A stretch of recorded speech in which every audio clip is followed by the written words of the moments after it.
address and the contact information. So if you're one of those that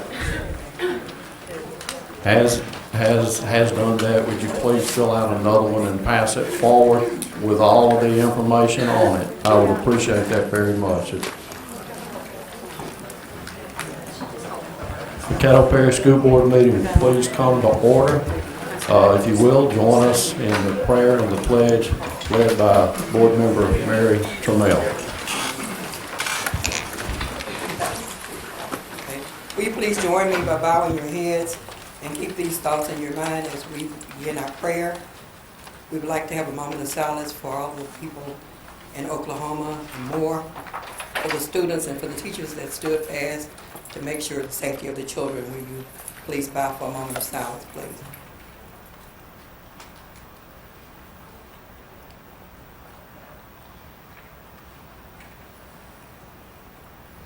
Amen. Let the words of my mouth and the meditation of my heart be acceptable in your sight, O Lord, my rock and my redeemer. Lord, we come today to thank you for another day, Lord. We pray for those people that are in Oklahoma and all of the calamities and tragedies are all over this world. We pray for the safety of our children as school will close in a few days. Lord, give us the insight to do the right thing as it is as we set the precedents, the policies, and the budget for this school district. Lord, bless the superintendent, board members, and their families. And Lord, looking in on our board member, Bonita Crawford, and the loss of her mom. Looking in on Tommy Armstrong doing his surgery, Lord, and help him to a speedy recovery. And Lord, if there are other people bereaved or sick, please look in their homes and their families. We thank you for being the mighty God that you are, and your awesomeness will never be forgotten in our hearts. Thank you, Lord, for this day. We pray and we ask it all, and we ask for guidance in your name, and we say, Amen. Amen. I pledge allegiance to the flag of the United States of America and to the republic for which it stands, one nation, under God, indivisible, with liberty and justice for all.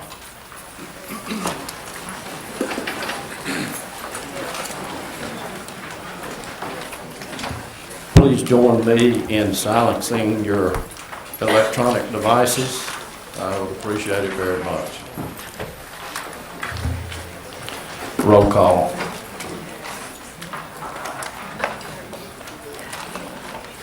Please vote.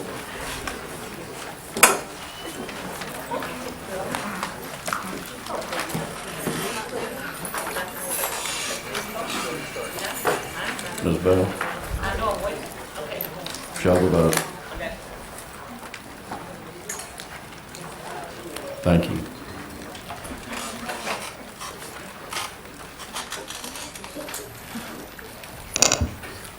Consideration of the minutes. Move approval. Second. We have a move and a second. Please vote.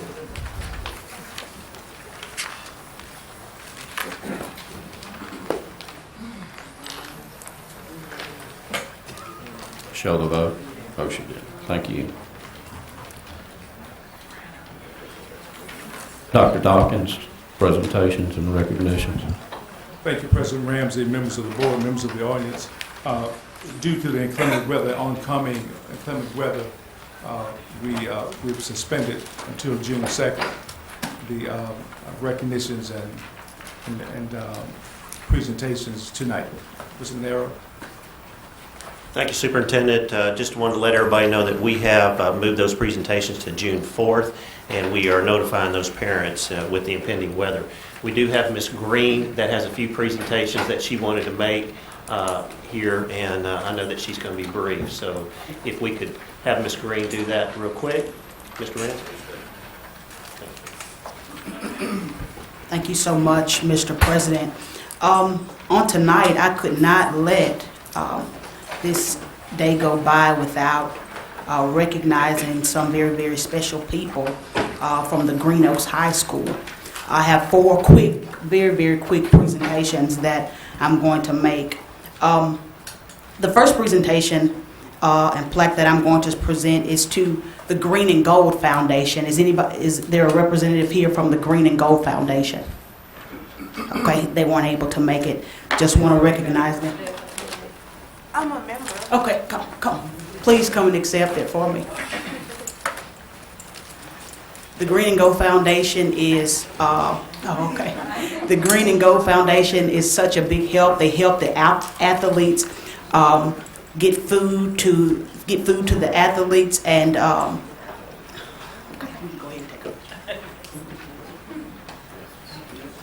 and they do so much. Thank you so much, ma'am, for your hard work. The second presentation is to the class of 1976. This class is very special to me because my mom graduated from that class, and they gave away over 100 toys to the less fortunate kids at Pine Grove in Northside. And I do appreciate you, Mr. Stewart, for your hard work.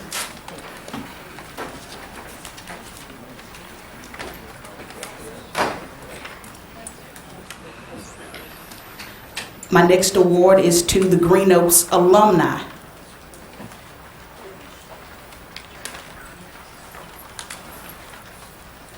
Thank you so much for coming. The Green Oaks alumni has donated so many thousands of dollars worth of scholarships and do so many musicals. If you want to see a very, very talented alumni, you should definitely hear Green Oaks Choir. They have so many, they're made up of so many musicians and raise lots of money. Thank you so much for coming, and I appreciate all the work that you do. This last award, I have somebody very, very special here today to help me to present it. All the way from Tigerland, Dr. Larry Pennell is in the building. The band director of the Grambling State University Marching Band. Mr. Bobby Murph, will you come forward? Mr. Murph helped get Green Oaks band program together 3 times in the past 10 years when we were falling. And I do appreciate you, Mr. Murph. One thing he told the principal, they tried to put him into English class and a social studies class. He said, no, I can only teach enough for me. I only know enough for me. He said, but you can put me in the band room. And he has done an excellent job. Thank you so much, Mr. Murph. And I would like to present this plaque to Dr. Pennell, and you can present it to Mr. Murph. Please say a few words. It's indeed an honor to give this Community Service Award to Bobby Murph, who I understand was the super glue to holding the instrumental program together at Green Oaks during its national search for a certified music education, instrumental music education program. Thank you for dedicated service. It allowed Grambling State University Music Department to continue to recruit in one of our largest recruiting areas, Caddo Parish School Board, where I'm a product of. Thank you so much, and I also want to give you a medallion.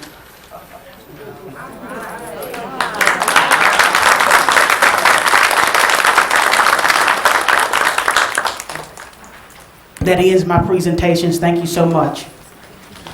Thank you. Dr. Dawkins, you have other comments?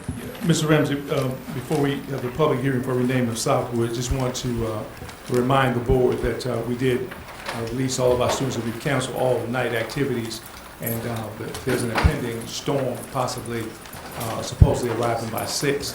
So just want to make the board aware of that because there were a lot of people out, but we did get all of our students in so that they're not exposed to that, and so we want to get our adults out. We cancel night classes as well, so just want to make you aware of that. The public hearing on the renaming of Southwood High School Gymnasium. At this time, I'll open up and call for any speakers related to this agenda item, which is renaming of Southwood High School Gymnasium. And this is our second public hearing. Do we have any speakers that wish to speak to this item? Going once, going 2 times, seeing none, then this hearing is closed for this item. Dr. Dawkins. Under 3.03, the public hearing on the consolidated annual budget, there have been some, certainly some legal proceedings. So we are pulling the item, the consolidated budget from the agenda tonight, and thus the public hearing we'll reschedule that as well. Okay, for those that were planning to speak at this hearing, those comments can be allowed during the visitors section, addressing the consolidated annual budget. And there are a couple of items, a couple of folks that are planning to do that anyway. Okay?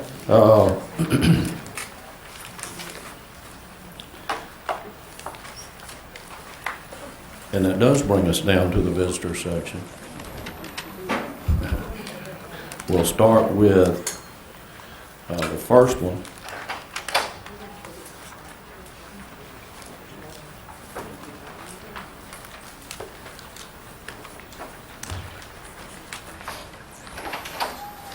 The Caddo Parish School Board welcomes your input and comments during the visitor section. When your name is called, step to the microphone and make your remarks to the entire board. Please limit your comments to no more than 5 minutes. If several visitors are registered to speak on the same issue, the board requests that the group of individuals consolidate their comments and limit comments to 3 minutes. A time clock on the monitor will help you be aware of your time. When the time runs out, your time is up. It is the board's policy not to respond to individually to members of the audience. When appropriate, the board may refer concerns to the staff to be addressed. As this is a public meeting, we ask you to refrain from referring to personnel by name or incident. Okay, the first item, Mr. Speaker, is Bert Allgood. Bert Allgood.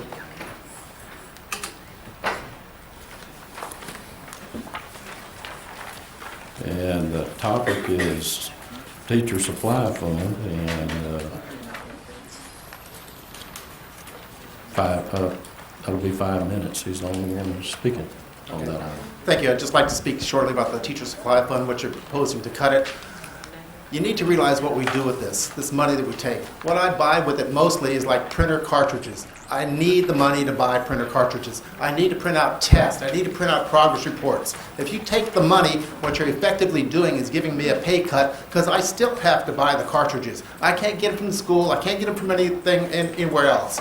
I now have to beg the parents so I can get enough money to do my copies to pay my copy bill. So I'm going to have to beg parents again more so I can buy cartridges so I can print out a test for my students. It shouldn't be, I know you're going to cut it, but let's do something reasonable. Perhaps we cut it down to $100.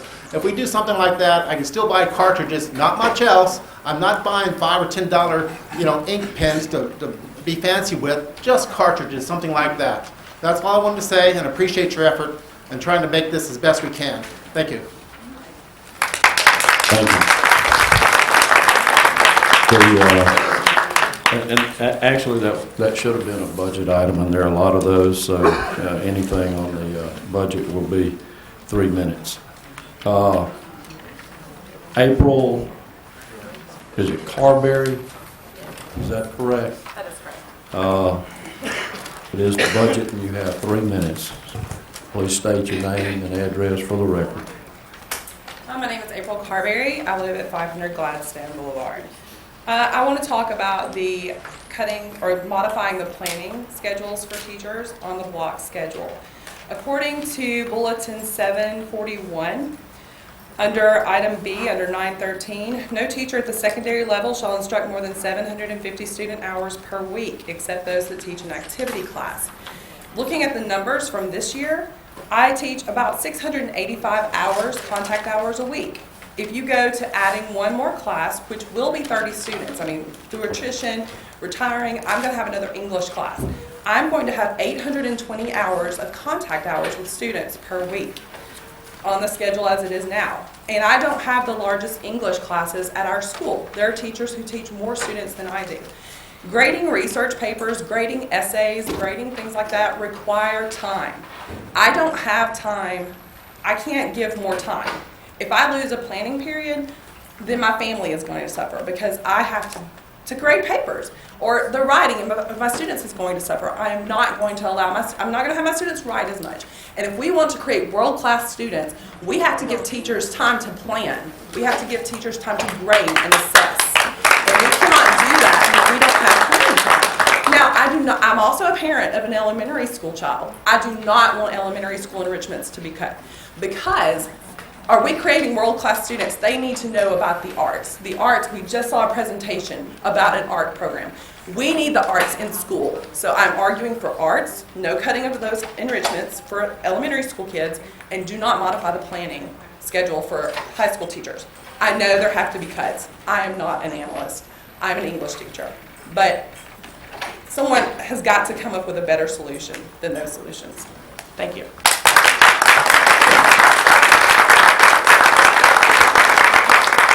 I have to ask the audience to hold the applause. Thank you.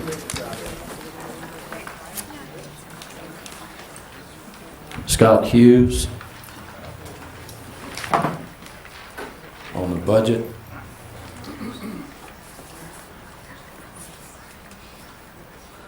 You have 3 minutes. Thank you, Mr. President. Scott Hughes, the Alliance for Education, 820 Jordan Street, 485, Shreveport, Louisiana, 71101. 3 quick things. First, 2 thank yous. I'm going to start out by thanking the board for last Thursday. I think how you reacted as a school district when the storm hit last week was admirable. The actions you took to protect our kids, I've told you many times, I send 2 of my kids to Caddo schools every day. I had 2 in carpool. I had 2 that you took care of. So thank you to you and all your staff for how you handled the storm last week, and we know you handled it today as well. Secondly, I want to thank you for postponing the budget vote today. I think that passing the budget is one of the 3 most important things that you do as a board, and it deals with $500 million all told. And so to make sure we do that and we have the public trust, I think is very important.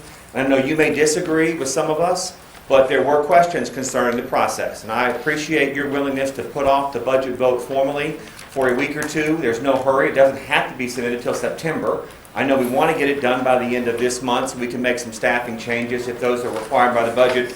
But I do appreciate your going the mile and doing that. I think in the end it will help the public better understand the budget and give us more time to fully inspect the complete budget, because the budget is not just the general fund. That is the largest portion of the budget, but there is the federal funds, the capital funds, and they are all tied together, and we do appreciate you delaying that. Now, as to the budget itself, I really just want to make a couple of quick comments. I've enjoyed the budget meetings that you had. I know you have some hard decisions. But as stated in this room yesterday, I think you've largely decided to kick the can down the road 1 more year. And I know we're not going to make many changes between now and probably budget adoption, but we had hoped that you would have viewed this year as a transitional year and begun to make some of those harder changes. We believe what you've done, again, is kind of make the easy cuts around the edges. And as you go into next year, as you finish this budget cycle, we really just ask 2 questions. What do you do well? We think you should do more of that. You do many things well in Caddo Parish. And I think if this board were to ask itself, what do we do well and how can we do more of that, you should be investing in that. The second question I think you should ask yourself is, what do we do poorly? And we do some things poorly. I'm not going to go into that list. But I think the board could review that and say, how do we change that? How do we eliminate that which we do poorly? Fundamentally, a budget process we don't believe should be about the low-hanging fruit or who's retiring to decide what we're going to cut this year. It should be a list of priorities. It should be what you do well and what we want to fund. And so as a board, as you move forward, particularly in the committee structure, which we want to commend you for doing once again, we think the committee structure is very good.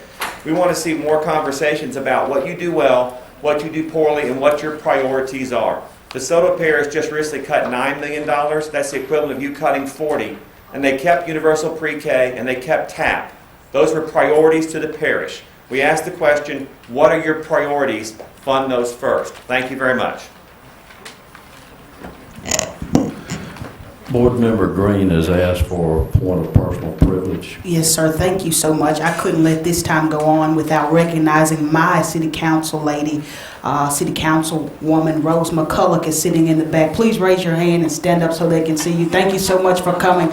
Also, Green Oaks alumni and the daughter of the late great Hersey D. Wilson, which was one of the best band directors Caddo Parish has ever seen. Thank you so much for your hard work, Councilwoman McCulloch. Thank you so much. Yes. Thank you so much. Next speaker on the budget is Ms. John Glover.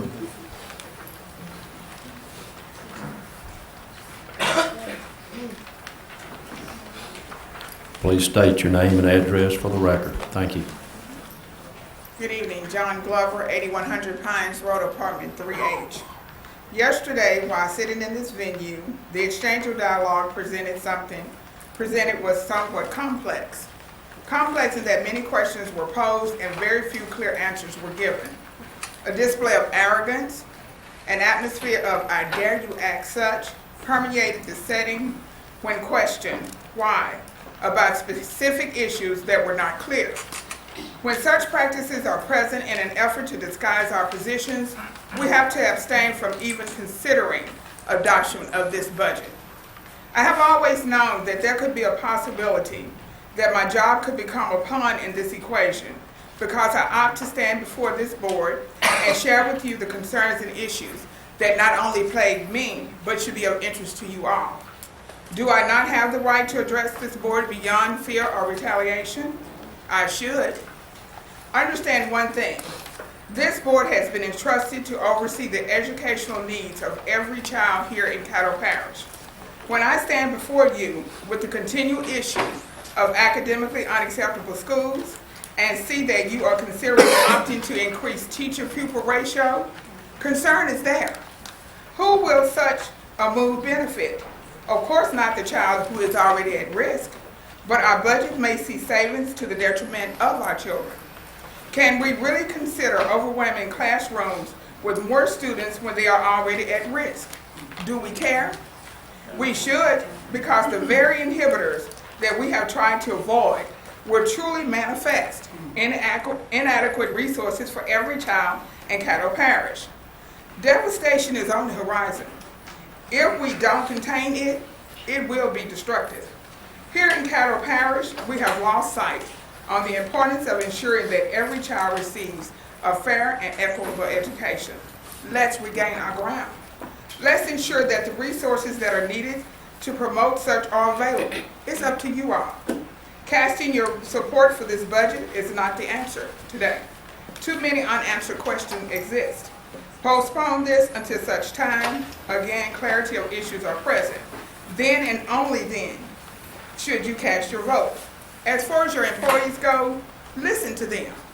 They possess the insight of a lot of areas that are oftentimes neglected. Trust them. You employ them. They truly do have the best interest of our children. Saving dollars at the expense of not affording every child in Caddo Parish fair and equitable resources is not the answer. Thank you. Jackie Lansdale. I'm not speaking of the budget.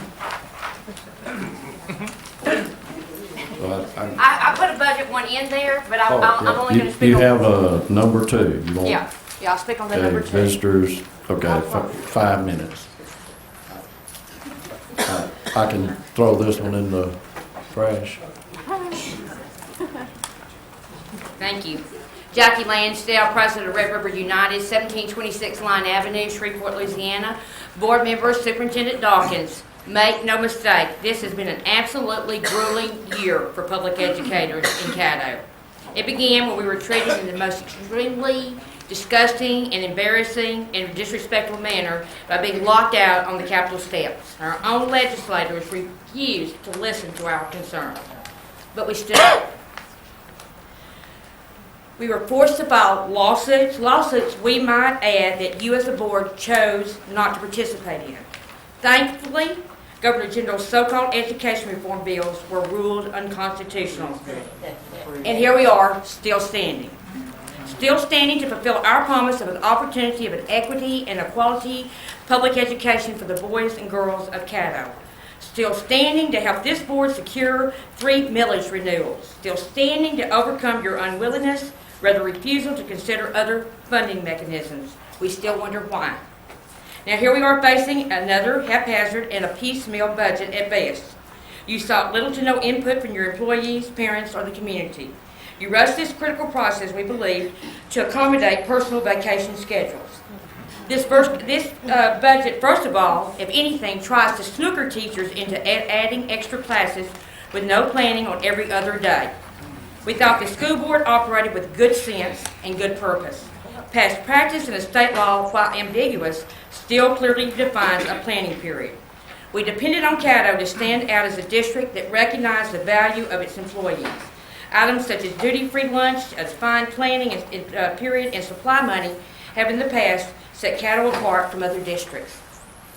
Much as we were at the state legislators last year, we are as much as that today stunned by your unwillingness as a staff to listen. First, we were not asked for input. Second, we saw little to no supporting documentation or the actual budget until the 11th hour. Lastly, we as an organization requested meetings with top administration. Unfortunately, the administration was not sincere in resolving budget issues. For example, we brought examples of schedules that would be workable in producing maximum academic time for providing planning time each day. We were poised to bring examples of hybrid block schedules that allow for classes to meet each day with others in modules. We were willing to work with administration. I feel that the administration was disingenuous in meeting and resolving issues. We were just spitting in the wind. Your sole objective is to balance this budget on the backs of the teachers and school employees. End of story. Board members, just because you can do a thing does not mean you should. Just because you can up the teacher-pupil ratio does not mean you should. Just because you can get rid of a whole segment of special education does not mean you should. Just because you can cut the supply money that teachers use for students does not mean you should. Just because you can outsource a segment of your population, just because you can does not mean you should. Just because you can dump on your educators does not mean you should. Just because you can rush through this without ever even having a full copy of the budget in front of you in a budget meeting does not mean you should. Is there more information to consider? How can you in good conscience vote on a budget when you don't have all the facts and figures? This is not fuzzy math. These are people's lives. Just today, the Senate air referred the MFP back to the Bessie with a recommendation to revert back to the 2011-2012 MFP. Look at your budget projections. That would add several millions. And if they have to reimburse the district for last year, which we think they will, that will add several million more. And there is the voucher money that John White has already stated will be returned to the local district due to its unconstitutionality. Take the time to look at available funds in your budget, such as the $400,000 for SEEP. These are money that could be used to restore the line item supply money. We are additionally concerned that the school board's claims that the elimination of positions will be covered by attrition and retirement. It is not backed up by facts. Show us the numbers. I suspect the school board is trying to hide the possibility of a RIF. Board members, you are dealing with educators who have taken the brunt of a callous behavior and are still standing. Our patience is thin, but we are still standing. And just as we did this last legislative session, we will do what we must to preserve our profession and our professional rights, inclusive of legal action. We are good for the fight. We have to be. We have to stand up to fulfill our promise of opportunity, of equity, and equality to the boys and girls of Caddo. If we don't, who will? Who will stand with us? Effie Adams. Budget.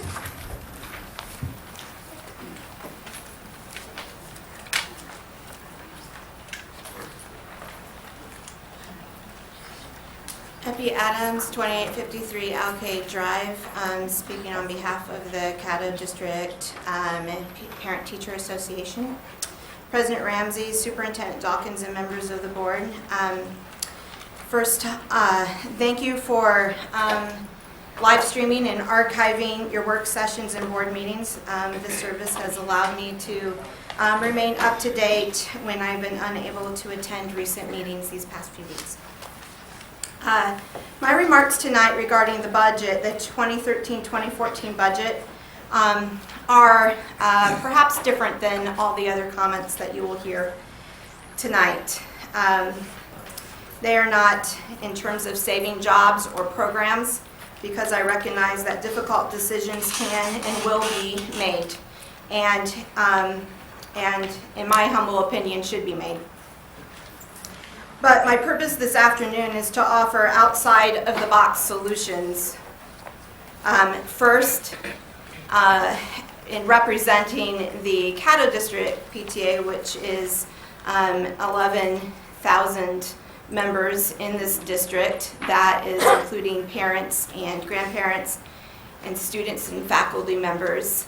Volunteers are one of your greatest resources, and yet we are very, very rarely tapped for anything other than fundraising and for field day activities.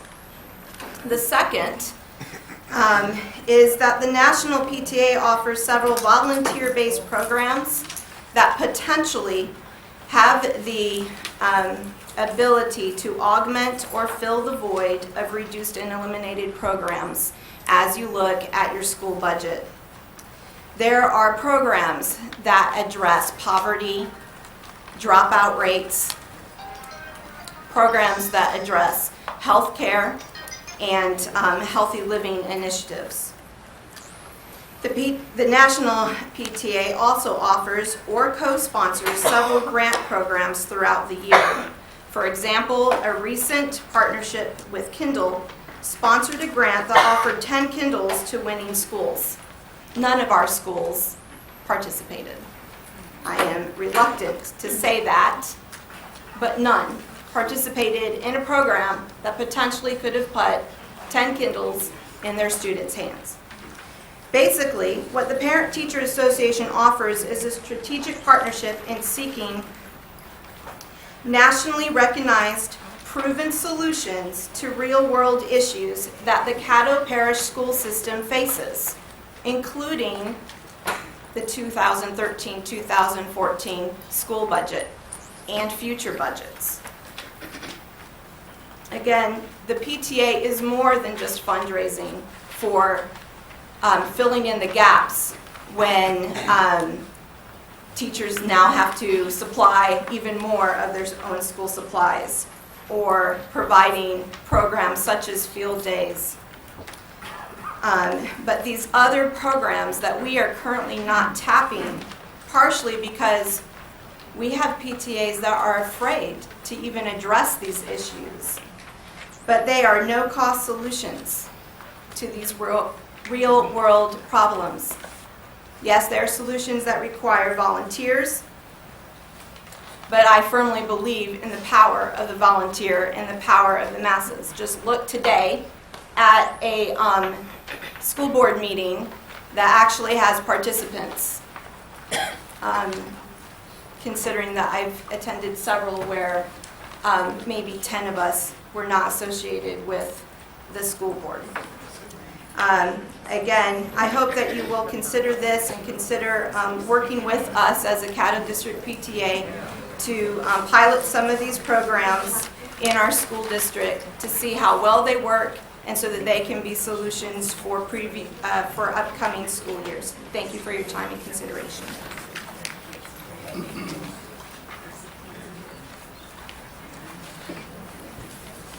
Georgia Head, it's the budget, 3 minutes.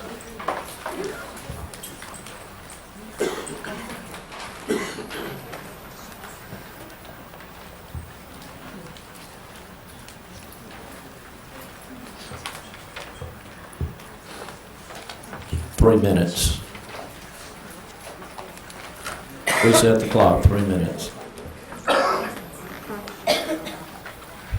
My name is Georgia Head. I live at 241 Suzanne Drive, Shreveport, Louisiana, 71115. I teach at Byrd High School. I've been with Caddo Parish since about 1998. I have 17 years of teaching experience, and I have taught the same subject for all of those years. And I'm here, I just want to tell y'all a little bit about what we as teachers do on our planning periods. I've been asked by several teachers at my high school to come and speak on their behalf and represent them, so that's what I'm here doing today. Some of the things that we are doing now on our planning periods, among all different kinds of other things, are deal with the students. We grade their work, we assess their work, we do progress reports, we put grades in, we average grades, we assist students with special projects, we do tutoring, and then that's just where the students are concerned. There's all kinds, and this is probably just hitting the tip of the iceberg, but then we have all kinds of housekeeping duties that we have to perform. We have to do all of our own bookkeeping for classes where most of us do collect a class fee. And as one of my colleagues mentioned earlier, if that supply money is cut, those class fees are going to increase, which will also therefore increase our bookkeeping duties. And that's a pretty, well, you know, when you're trying to teach, I have almost 200 kids right now. We're talking about a lot of money that we're dealing with, even if we're just taking up $5 per person. We have to do that. We have to settle up with the bookkeeper. That's not including our lesson plans, copying that has to be done. And when you're talking about 190 kids and you're going and making, say, a 4-page test standing in the copy room, it's not a 5-minute process. Okay, that's something that takes up a lot of time. Other things that we do, we call parents. You know, we're instructed to try to deal with all classroom management problems ourselves. That entails calling a lot of parents. And again, when we have almost 200 kids, that's a lot of parent calls to make. And we're expected to do that during our planning period. If we lose that planning time, that's going to cut into all those activities. That doesn't even begin to touch upon any kind of workplace stress that we may have when we're dealing with high school kids for that many hours a day without any kind of a break. I want to bring this up because I hope that y'all at this point will take some time to listen to what the teachers are saying, because I remember being on a committee back in about 1998, 1999, where we were comparing the pros and cons of a 7-period day versus the block schedule, and I don't think anyone listened to the teachers at that point. And I realize we have a whole different board now, but if we give up our planning period and take on another class, we're talking about taking on another 34 kids. Okay, I already have nearly 200 students right now. I don't think I can physically handle another 34 kids with that many more grades and everything that comes with it. When I first started in Caddo Parish, I had roughly 100 students, and we were told when we went to block scheduling that our student number would not increase. I have gone from 100 students to 190 students, and I would call that a pretty big increase myself. Thank you. Bert, all good? 3 minutes.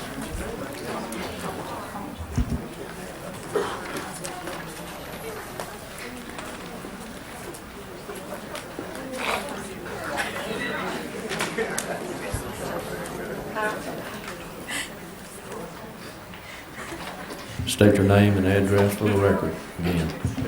Thank you. My name is Bert Allgood, live at 735 Monrovia, Shreveport, 71106. I'm talking about the modified block schedules, the way I'm going to call it. I strongly urge the board to vote against it. I'm a high school teacher, and I cannot imagine someone would propose a teacher work from 8:30 to 3:35 with only one 30-minute lunch break. Do you know of any high school in the country that has a similar schedule? I wish that whoever proposed this would be transferred back to a high school. Let them work it. I understand the only reason for this schedule was proposed is lessen the financial problems of the parish. However, I wish that before any decision is made that the school board members ask themselves, is this good for the students? I can tell you that it is not. How will this affect the students? It will drastically reduce the creativity and accurate instruction that they receive on a daily basis. I will simply not be able to do it with the loss of my planning period and the addition of another class. Currently, I teach 4 different courses, 2 of which are advanced placement and 3 are dual enrollment. What do I do during my planning period? Most importantly, I read and prepare for what I'm going to teach. Without this preparation, my ability to teach effectively and efficiently is drastically reduced. Some courses I have taught for more than 5 years, but every year I teach them, I learn something new. See the material in a different light. I am able to update my method of instruction. I do not teach the course as I have the year after year. Remember this, I use my planning period to learn to be a better teacher. What are some of the other things we do during our planning period? Georgia mentioned this, but I grade papers, clean my room, attend meetings, complete the unending administrative paperwork we have, make copies, update grades on webcams, call and send email to parents, attend parent-teacher conferences, meet with counselors, stand additional duty, attend faculty in-service training, attend department meetings, and tutor students that missed a class or need help. I don't know, the central office and board members need to realize something else. We're currently in the middle of a transition to new academic standards, Common Core state standards. We're changing not only what we teach, but how we teach it. Teachers need to prepare new lessons, learn new methods of instruction. In the next couple of years, we will fully implement end-of-course exams developed by the Partnership for Assessment and Readiness of Colleges and Careers, PARC. If the teachers do not have time to prepare, the students will not be successful. I don't know the best method to reduce the budget, but some areas that should be reviewed for possible savings are central office personnel and salaries, consulting fees, closing underperforming schools, and closing underutilized schools. I do know this, using the teachers again to reduce the budget will be detrimental to the students. If you implement the modified block schedule, you will reduce operating costs because teachers will leave, and this will free up some money because more classrooms will be taught by permanent subs. I urge you to do what is right, not what is easy. Work with the problem and find a solution. Help me be the best teacher I can. Thank you.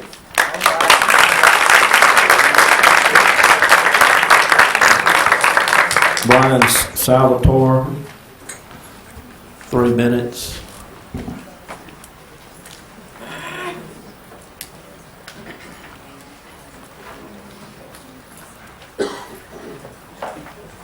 Yes, my name is Brian Salvatore. My address is 9106 Red Wing Court in Shreveport, 71115. And I want to echo Mr. Hughes that I think it was a very prudent decision to put off the vote on the budget. But the budget, I believe, has a lot of work to do on it still. It's unsatisfactory at this point. And if you're looking for a place to reduce the budget, don't modify the block schedule. Get rid of it, please. The AB block schedule is among the worst implementations of block scheduling that's ever been invented. And there are studies that, I don't know if they've been ignored or people have done their best to try to find contrary evidence, but there are good studies out of Canada, out of Texas, and out of the University of Virginia that shows how detrimental block scheduling is to students. And the AB block schedule is among the worst. I don't know of students at Caddo Magnet that like sitting for 8 final exams. I don't know that the failing schools that don't have enough teachers and don't have a suitable curriculum are even taking advantage of the block schedule because they can't find the electives to fill 8 slots. So students are taking courses that I could politely call fluff. Okay? And I am not seeing an increase as a college professor in the analytical ability and the mathematics skills and the scientific analysis of the students that are coming out of the Caddo Parish school system in the last 5 years. So what I think you can do as a proactive board, and I really like that word, proactive, but I don't mean domineering. I want to see the board involve the community more. I want to see you listen to the teachers. Don't balance the budget on their backs. And I want to see you reach out more to the schools of education in the city and have them provide you the products, that is the graduates, both at the bachelor's and at the graduate level, of the sort of teachers that you need. The word permanent sub, nobody should go home tonight and even think that that word is even appropriate. Permanent sub, that doesn't even make sense. We need to get some more young teachers. We need to motivate them. We need to support them, and we need to help them love the profession and love the children and love their jobs.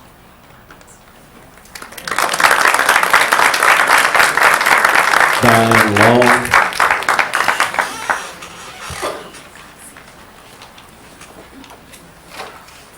My name's Diane Long. I live at 9412 Castlebrook Drive, Shreveport, 71129. I'm an instructional specialist. You can't hear me? Somebody said that? I'm an instructional specialist. I have worked for Caddo Schools for 26 years. I taught for 13 years at Walnut Hill Elementary Middle, and then I've been an instructional specialist for 13 years. I'm currently assigned to Keithville and Summer Grove Elementary School, and I've also worked at Southern Hills, Forest Hill, and Westwood Elementary Schools.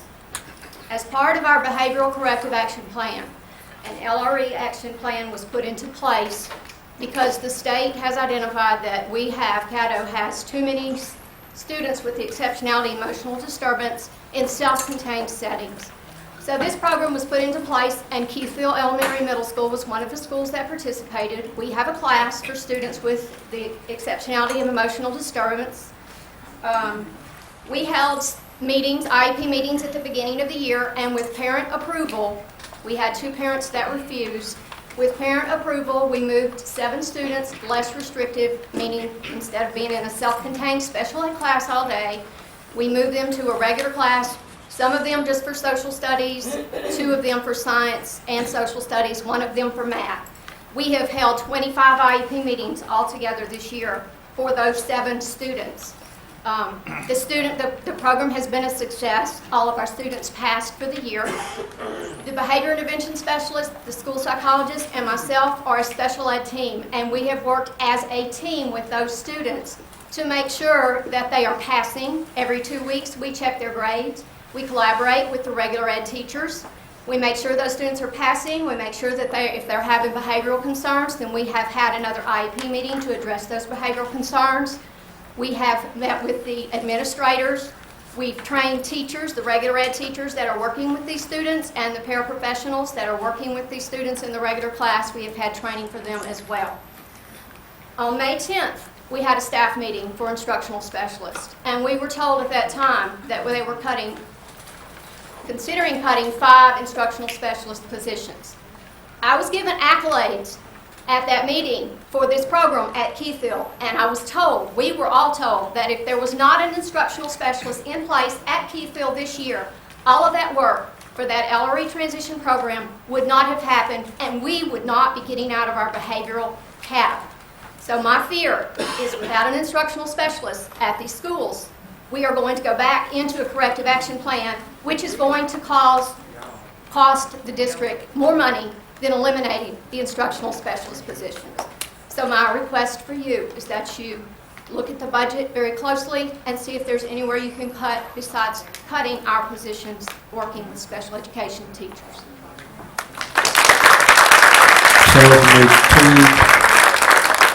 Sesame 2, 3 minutes.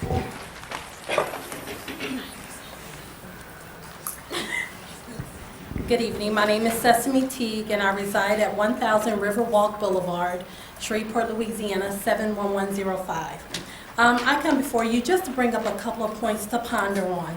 Yesterday, Dr. Lockett mentioned that the instructional specialists were proposed to go back to the classroom because we were all certified teachers and we would all have a job. Well, one thing I would like to bring to your attention is that in the other departments are also certified teachers. In the compliance department, where there are special ed behavior intervention specialists, there are 10, 5 of which are certified teachers in both regular ed, special ed, and as guidance counselors. In the ed diagnosticians, there are 14 of them, 7 of which are also certified special ed, regular ed, reading specialists, as well as guidance counselors. Another point I would like to bring up is that Dr. Lockett mentioned that... Please do not refer to names. That request was made early on. That is part of the policy. Sorry about that. Well, yesterday it was mentioned that the BISs were assigned students, and that the instructional specialists were not assigned students. On the class data sheets that we collect, which are a list of students that teachers are responsible for, and ensuring that their IEPs are compliant and held in a timely manner. When we collect them each month, we do not collect them from the behavior intervention specialists or any other related service personnel. So again, we ask if you all look at the budget and look at cutting positions from across the board and not just one complete department. Thank you. Darrell Robertson, Caddo Association of Educators. 5 minutes.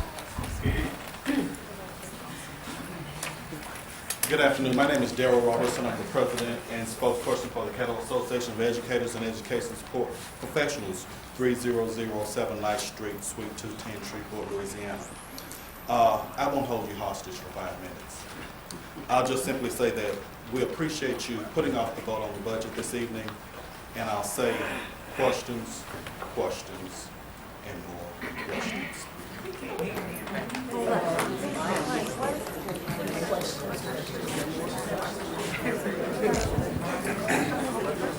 Richard Armstrong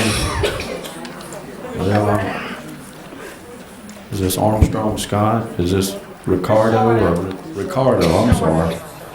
My apologies. Name, address, and Rashonda Armstrong Scott. I reside at 434 Mayfair Drive, Shreveport, Louisiana, 71107. I'm a concerned parent and member of the PTSA. My dilemma, may I state tonight, is not only the budget cut, but as a concerned parent with 3 students in the Caddo Parish school system, 2 of them that have behavioral problems and have IEPs established. The teachers are already bombarded, overwhelmed, stressed out. We state that there's no child to be left behind. Me personally, that concept is not being adapted. My children are being, because the teachers are already stressed out and bombarded with too much work, the slightest things they might do, if they have on their shirt tails not tucked in, they're sent home because the teachers don't have time to sit and establish their IEPs and do things of this nature. So under all accord, please listen to the teachers tonight. Please adjust wherever we need. Stop pushing our children to want to drop out. We have the lowest rate in the Caddo Parish history with our children not being educated, not completing a high school diploma. If you can't survive in the world with an associate's degree, how are they possibly going to be successful with not even a high school diploma? And also, please consider the ombudsman program. If these children are sent to the ombudsman program because they lack attention, because they can't adapt in a regular class school environment, do you really think it's conducive to have them sitting in a setting such as the ombudsman program where they're sitting right in front of a computer 4 or 5 hours a day? Do you think that's what's going to help them? To me, this is asking our children to fail. Please reconsider. Thank you.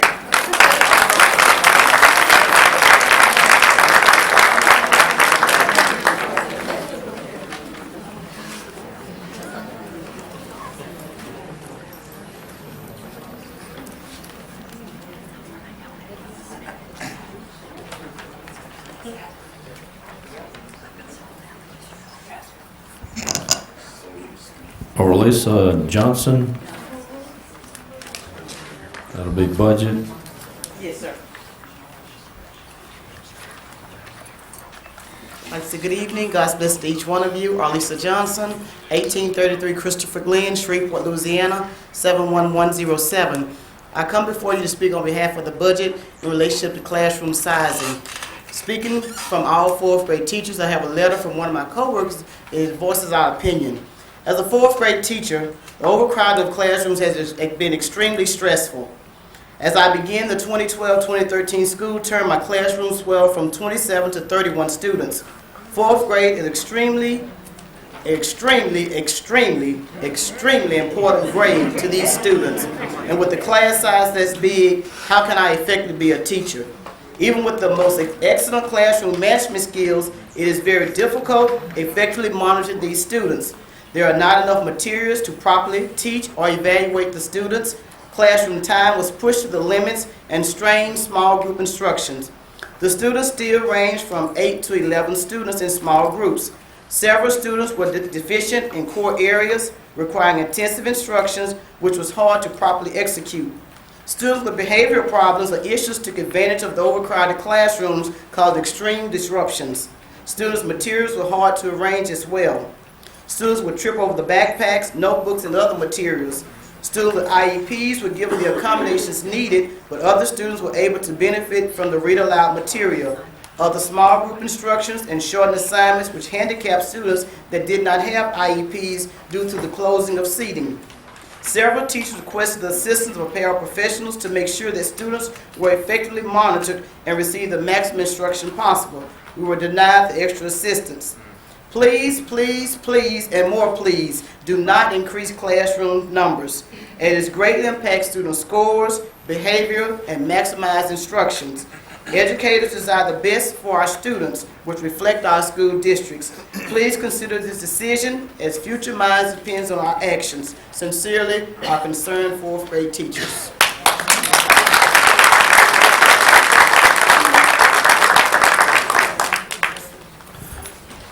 Serena Robinson Henderson.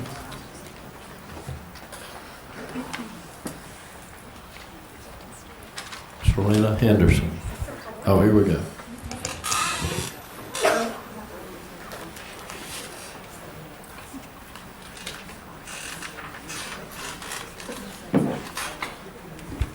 Hi, good afternoon. How are you? I am Sarika Robinson Henderson of Musicology International, a full-service performing arts school that is reside at 610 Commerce Street, Shreveport, Louisiana. We have begun. Would you state your address as well?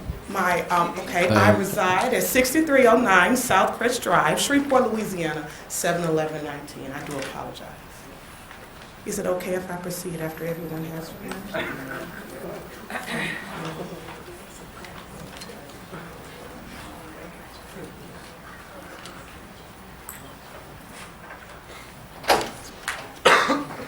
We are a full-service performing arts school that reside in Cohabitat Shreveport at 610 Commerce Street downtown that has begun in January. We are very excited to be a part of the community. We already have partnerships with the city of Shreveport where we offer music therapy sessions at Princess Park on Thursdays and a summer session as well. We also have a partnership with SPAR for the summer and Shrek, the city of Bossier, and also LSU. On the back of your flyer, you will see we have Around the World in One Note that is being sponsored by LSU that will be July 29th through August the 2nd. That will be on LSU campus that we are very excited about. We just came today to make awareness of this program, offerings of piano, voice, organ. It begins with a 12-week course of music theory. They must test into that course with a formative assessment. We also give a personality assessment to be able to assess if they will have a private, group, or online session. We are excited about this and the future of this program. Thank you again. I'm Sarika Robinson Henderson of Musicology International. Join the movement, pass the baton. You all have a wonderful evening. Thank you for your time. Is it okay if I refer her to staff? For staff to look into this? Dr. Dawkins. Yes, yes. All right, thank you. Thank you so much, Board. Thank you. Ms. Ramsey, wasn't she supposed to have 5 minutes? And I think she took 2. Did you get all the time you needed? No, sir. I was trying to. I can't hear. You still left 1.5 minutes on the board? Also, will she get the 5 minutes? No, I'm not going to start the clock over. No. You still had some time to complete, so go ahead. Thank you so much for that time extension. Also a part of our program, we have partnership with the Common Core curriculum that we team teach, and we use high order standards in our method of teaching. We also use bridging activities for the students to see if they're engaged. They use certain standards such as Think, Pair, Share, and Professor Know-It-All as an assessment tool. We have also developed at the end of the 12-week music theory course a summative assessment where they then do tests into instrumentation. We were also recently performed on the Art Break stage at the Convention Center a few weeks ago, and we are happy with any partnerships that we have in the future with any other schools. Thank you. Okay, thank you. Glenn Miles.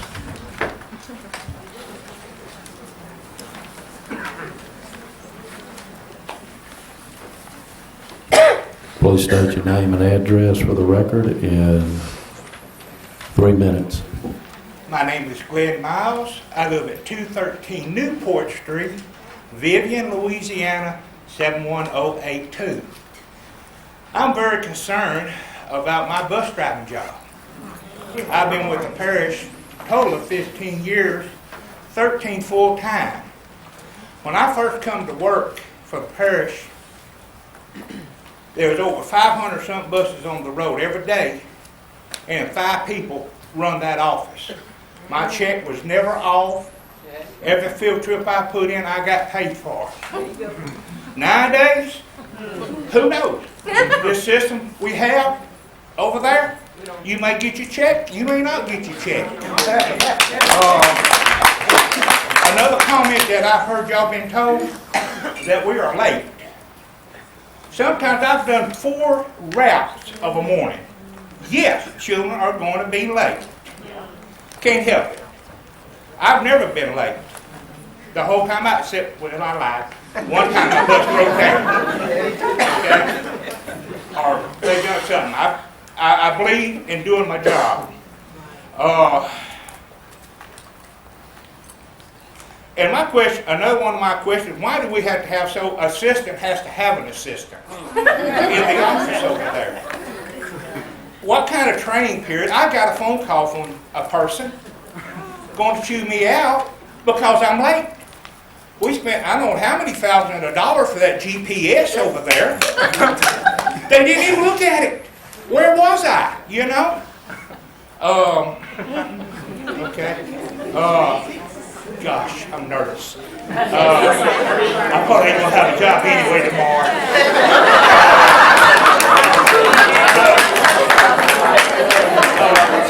Another thing is, they talk about the cost of our shop up there.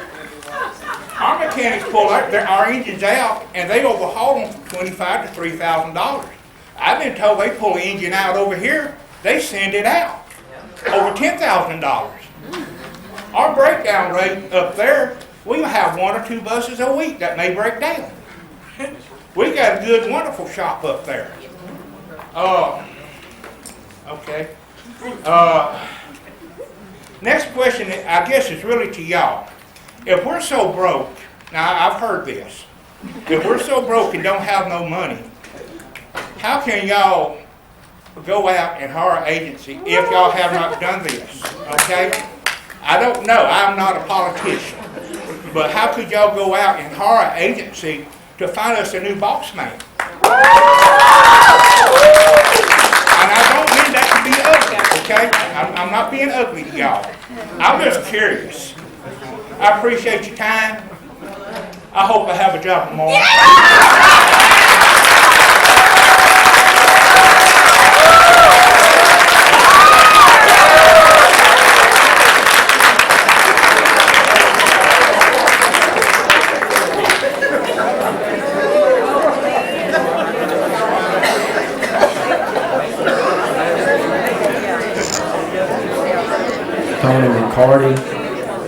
Tony McCarty.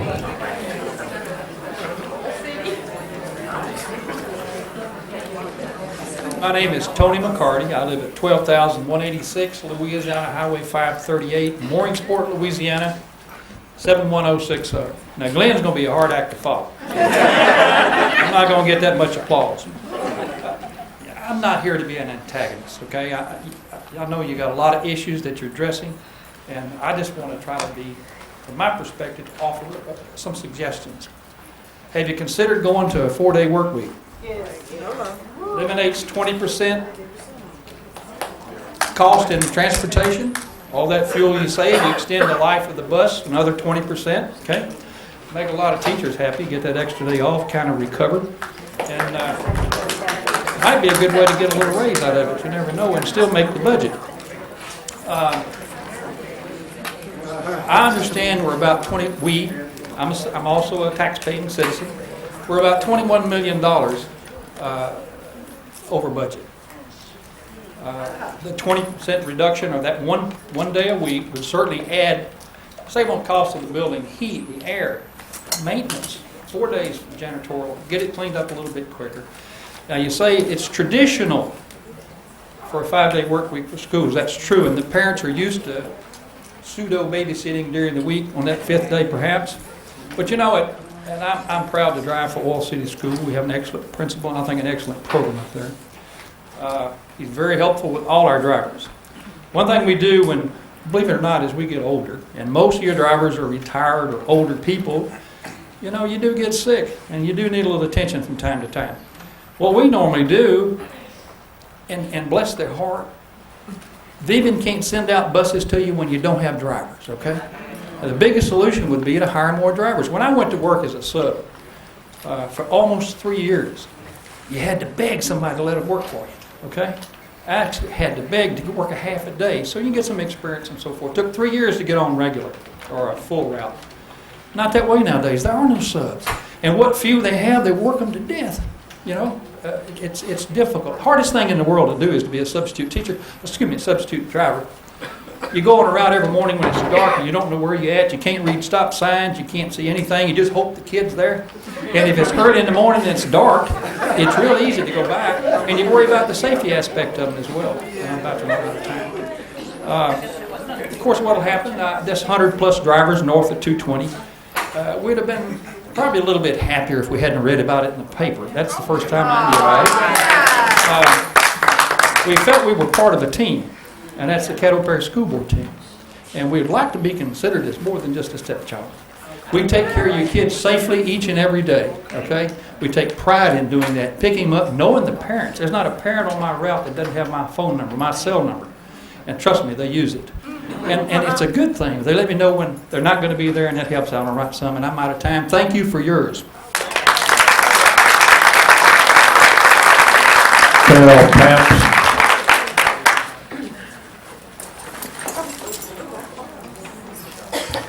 Three minutes.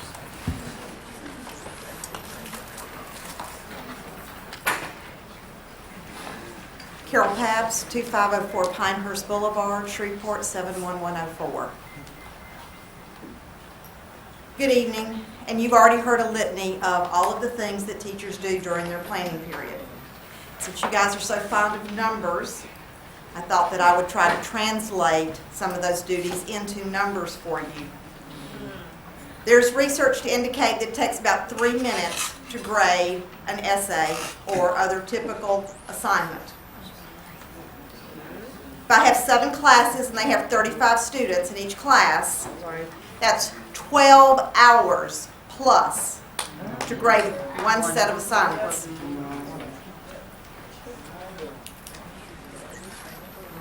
I typically get to school somewhere between 7:30 and 7:45. I typically leave in the neighborhood of 5 o'clock. I told my husband the other night, I guess I'll just have to take a cot and sleep at school. And on that day that I'm teaching 4 classes, at least once a week, I do after-school tutoring for another hour. So now I'm facing four 90-minute classes and then doing an hour of after-school tutoring.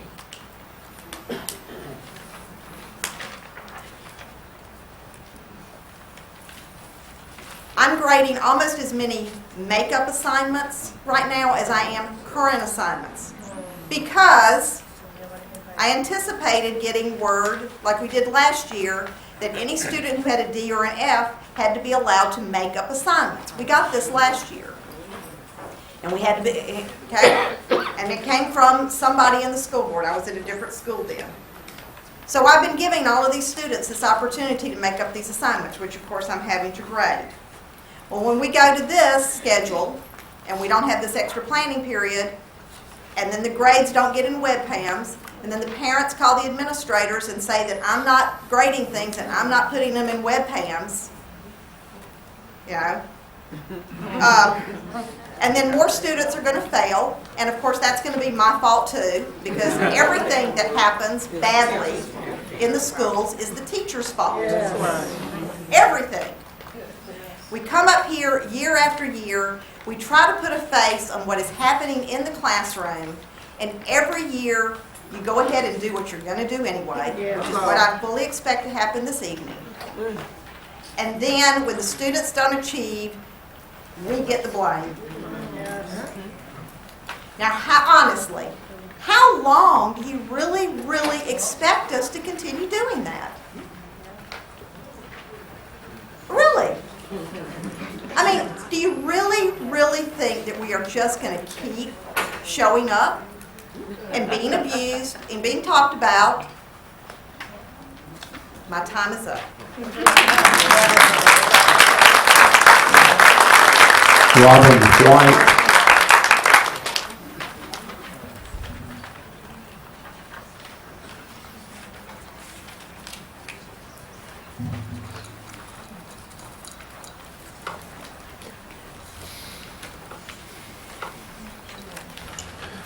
Ms. White, your subject, is this budget or something academy? Yes, Khan Academy, it just has to do with the situation with the low school ratings and grades for the children, and I just want to speak on Khan Academy.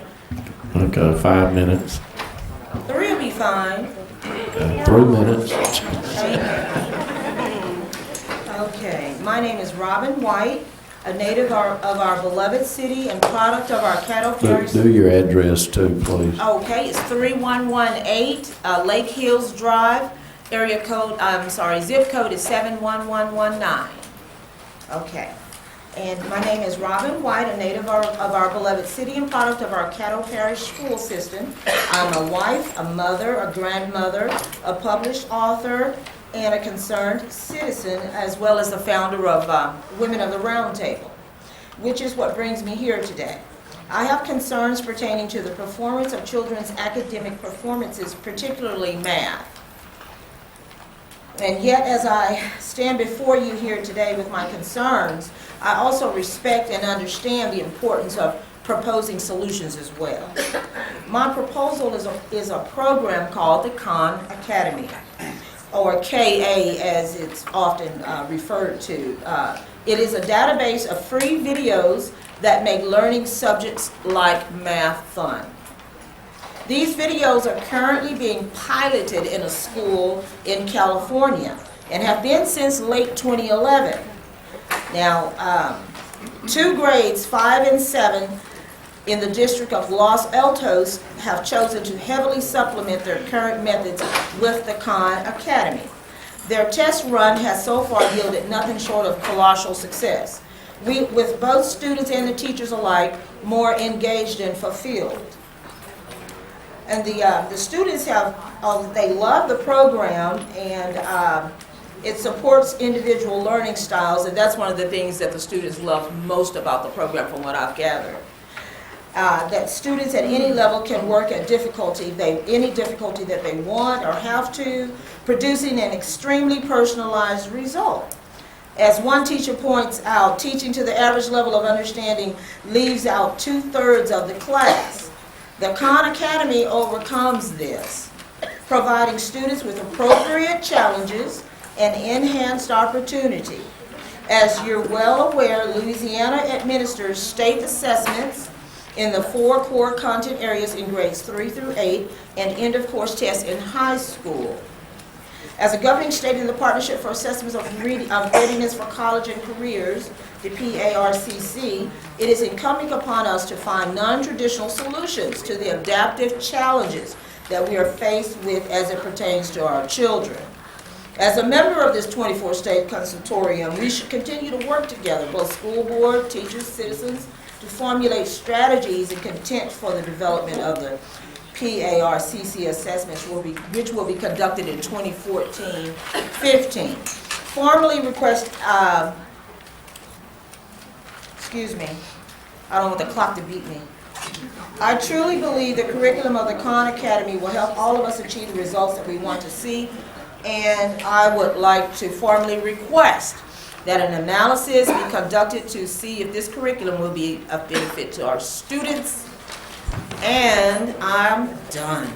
I have one little thing to say. If you need a little more time, Well, I you get just, up to 5 minutes. well, I just made a notation, let us take what is called, what is documented as the worst in school systems here in our city, and give them the best. And within such a framework, surely you will receive all the evidence and proof you need to bring KA into Shreveport schools. And thank you for this time. I want to refer her over to staff, if you don't mind. Thank you. Very much. You all have a wonderful blessed evening. Kathy Garner.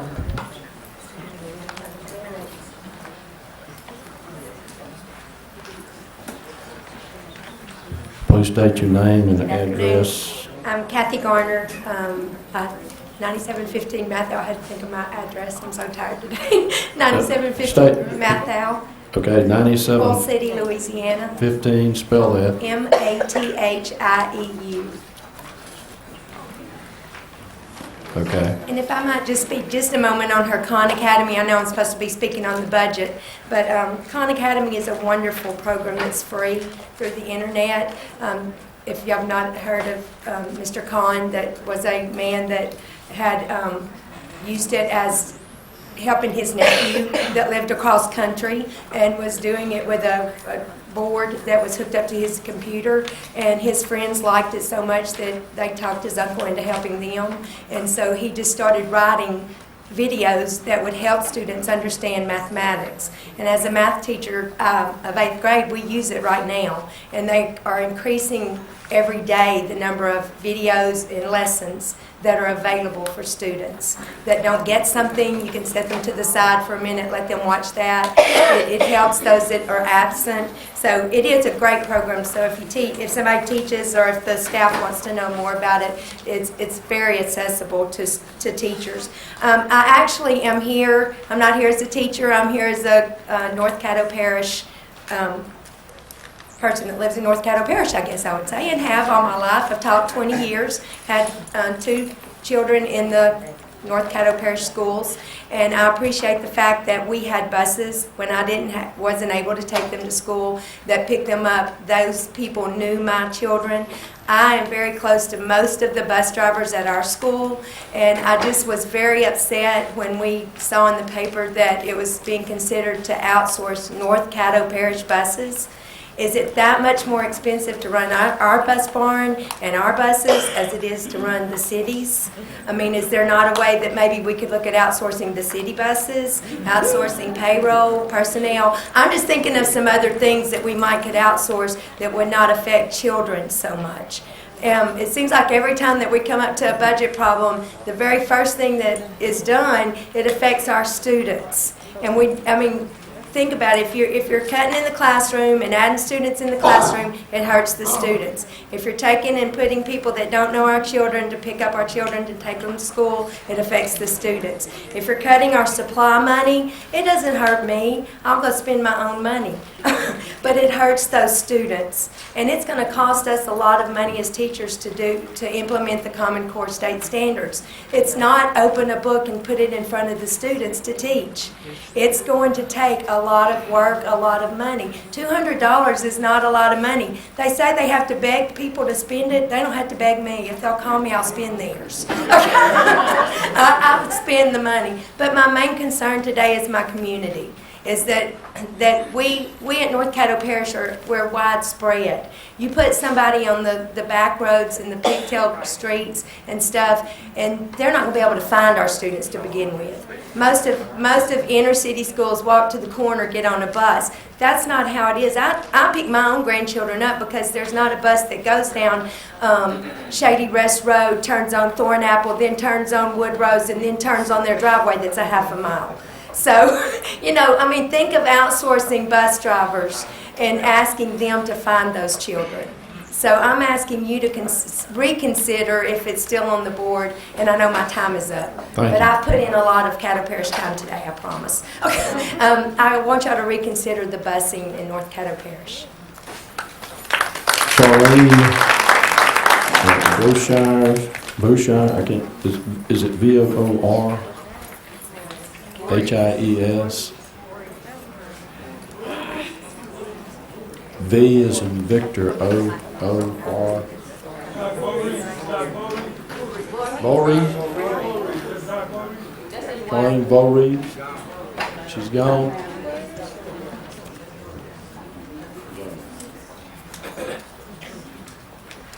Christy Cantor? Christy Cantor.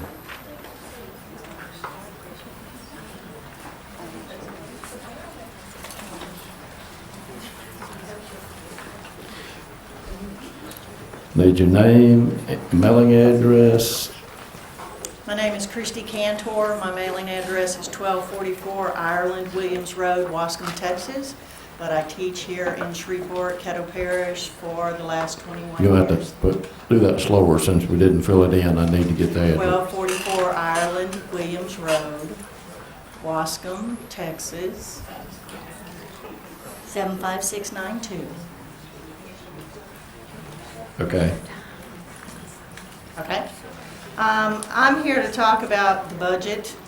You know, we're talking about a deficit in money, and I have to say, if I write bad checks or I overdraw my account, I either have to file bankruptcy or I have to go to jail. It seems to me that if our budget is overdrawn, we should not be spending more money to look for superintendent when we have qualified people right here in Caddo Parish. Number one, they know our students. We've gotten into this trouble before by bringing in outside superintendents. Why don't we bring somebody that knows our community and knows our students and how we operate down here, because we are a little bit different. We're not like South Louisiana. Charter schools don't seem to work here, and we need to look at locally, I think, before we spend any more money. The other thing is, and I know you've gotten a copy of a typical planning period week that I presented, and that's me that gave you that piece of paper. I had listed 47 items just today of what I have to do during a typical planning period. And on this one piece of paper, Monday through Friday, I got maybe 2 things done. Between going to the bathroom, taking phone calls, checking my box, talking to administrators, turning in money to the bookkeeper, which I'm sorry, we have an older lady that takes about 20 minutes each time to turn in money. Meeting with the principal, writing lesson plans, trying to grade papers, going to the bathroom again. I have to do that because I get bladder infections because we never get a break.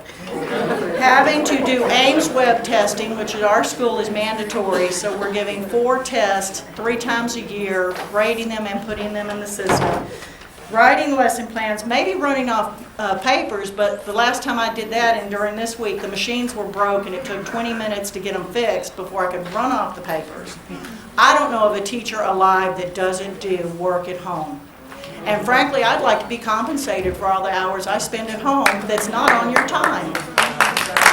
I don't get compensated for that, but I do it because I love the children and because I'm there for a reason. But you start cutting into our planning time, you start increasing our sizes, your scores are not going to go up. It's just common knowledge. We can play games about scores all the time, but we have kids coming in our room at these levels, and you want them all to stop at this level, and the only way they're going to get there is if we reduce class sizes, give us more people to help us get the job done. It's kind of like an ant colony. We're the workers. And without the workers, the queen and the colony dies. Jim Jackson.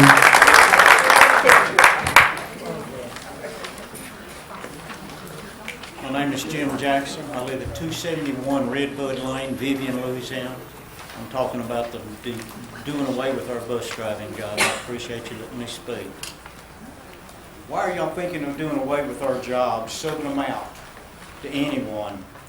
These contractors look at numbers, not at kids, especially the safety of our kids, my grandkids also. People that operate our buses at Vivian love these babies. It's more than just a job, it's a love of kids. Can you imagine someone that's in a bus, minimum wages, part-time, no benefits, nothing to build for retirement? What class of people are we looking at? What class of people will be running down the highway 55 miles an hour with my kids in that bus? No experience behind the controls of a rolling classroom is what I call it. Out of the Vivian bus barn, all of our ladies up there and gentlemen love our jobs. We love our kids, and we do a dang good job at it. You're looking at 300 years of experience.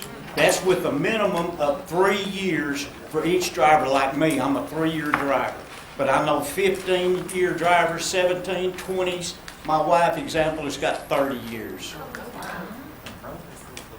Some of these drivers depend on this income for raising their family. They're thinking also of the insurance that they get for their babies. It's hard times right now, and I understand that. I own a business. I had to make cuts also.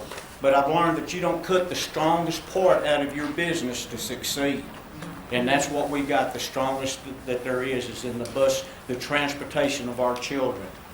Look around. If you want to talk about waste, I know of 5 vehicles, $30,000 a piece that were purchased here not too long ago. That's $150,000. Plus insurance, plus a gas card. These people are using these cars, but they're used by staff. And they're for personal use. Think about it. How much savings can, and I know there's got to be more than just 5 vehicles rolling around this place. Go figure. Why start at the bottom? Where there is more work and less pay, start at the top. Where there's more pay and less work. I've got 3 grandbabies that are going to be riding, and if you sub them out, if anything happens to my grandkids, this old man's coming looking for y'all. They're my life. Think about it. Before you make a decision on this, think about it. Thank you.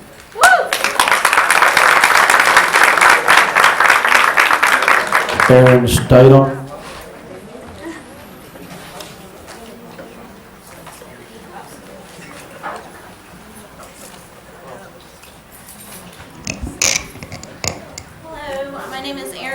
Name and address, please. 1791 North 40 Drive, number 1.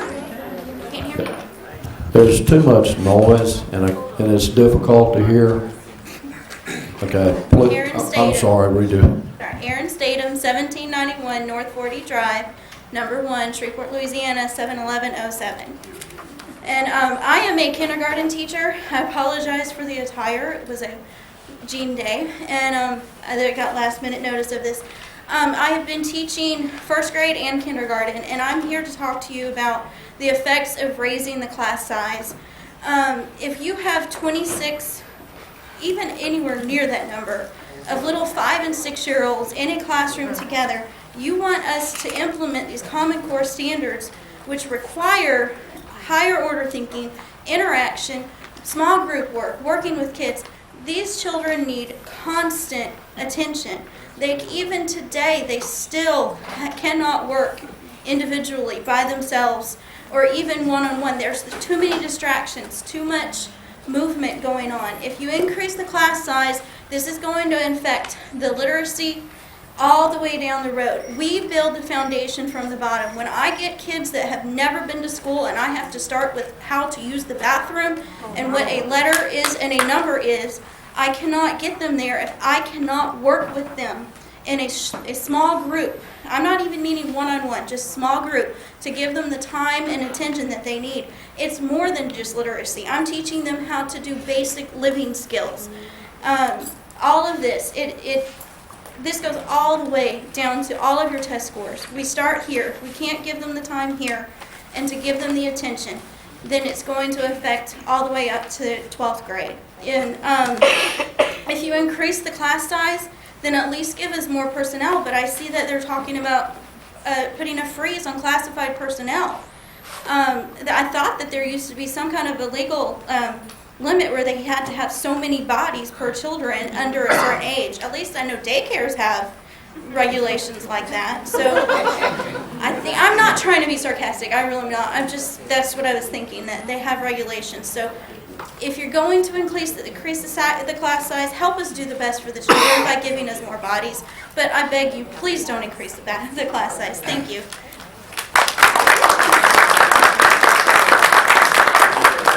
Teresa, Arkansas.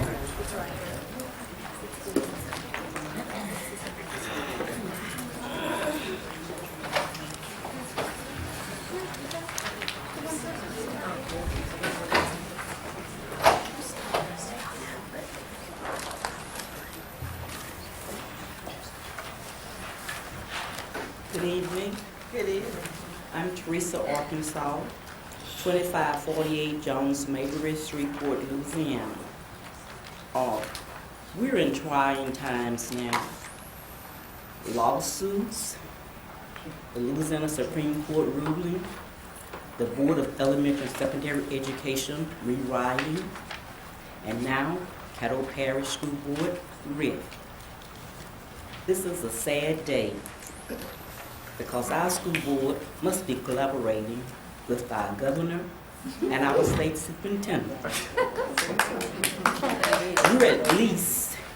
We're at least our school board didn't lock the doors. Last year, we went to the Capitol, we were locked out. It was very humiliating. No one wants to listen. No one wants to consider what is going on. We want to be heard about important matters that affect everything in education. You said you believed in us. You said we were among the best, and now you're putting us on the unemployment list. I say to you, slow down. Think. Slow down. Listen. Slow down and do the correct thing. Because the decision that you're making is going to affect a lot of employees and a lot of students. Thank you.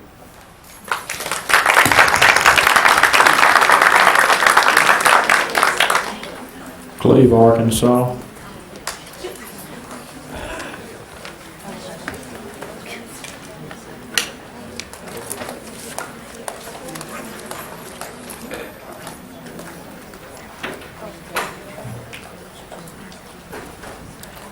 Good evening. Cleve, Arkansas, 2548 Jones Mabry, Shreveport, Louisiana, 71107.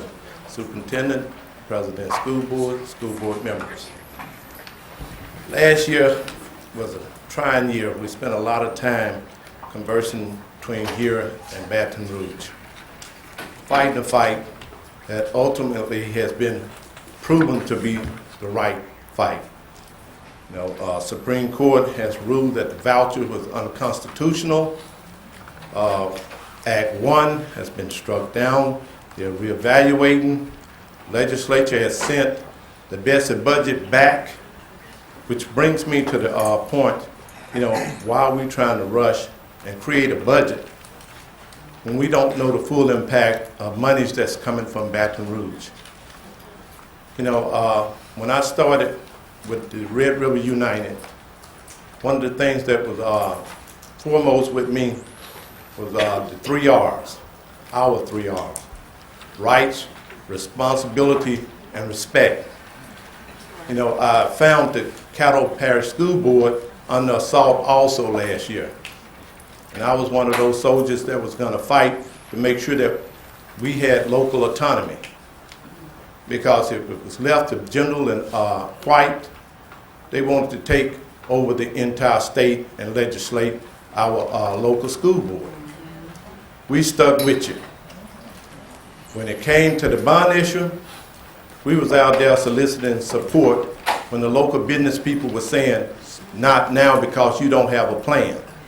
Well, we knew in order to have a plan, you had to have monies. And now is not the time to start cutting our monies. You know, we have been your partners, but it seems that every time something critical comes up, we're kicked to the side. We're not consulted. You know, we want you to understand one thing. You know, our goal is to make sure that all of our schools are lifted from this, you know, RSD.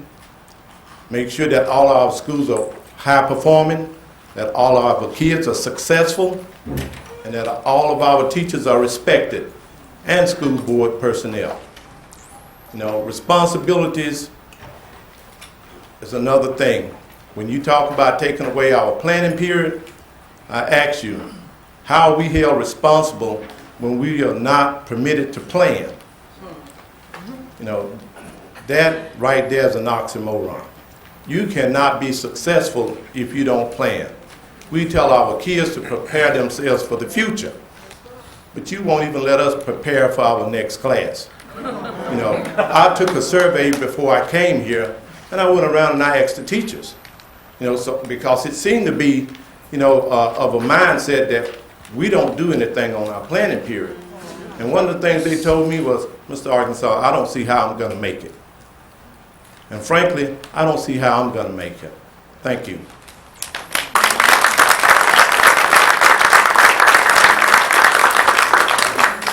Orlissa Johnson.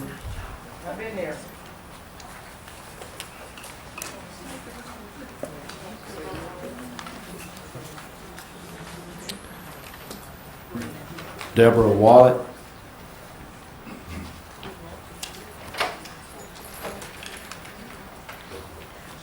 Patrice Bryant.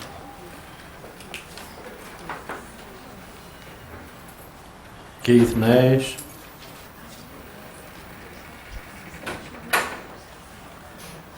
Clifton Starks.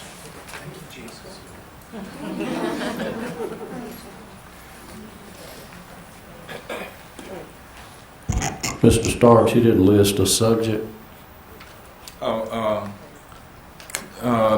I'll talk basically on the budget. Budget, okay. Yes, sir. Do you have an address, please, sir? Yes, sir. I'm going to give you all that information.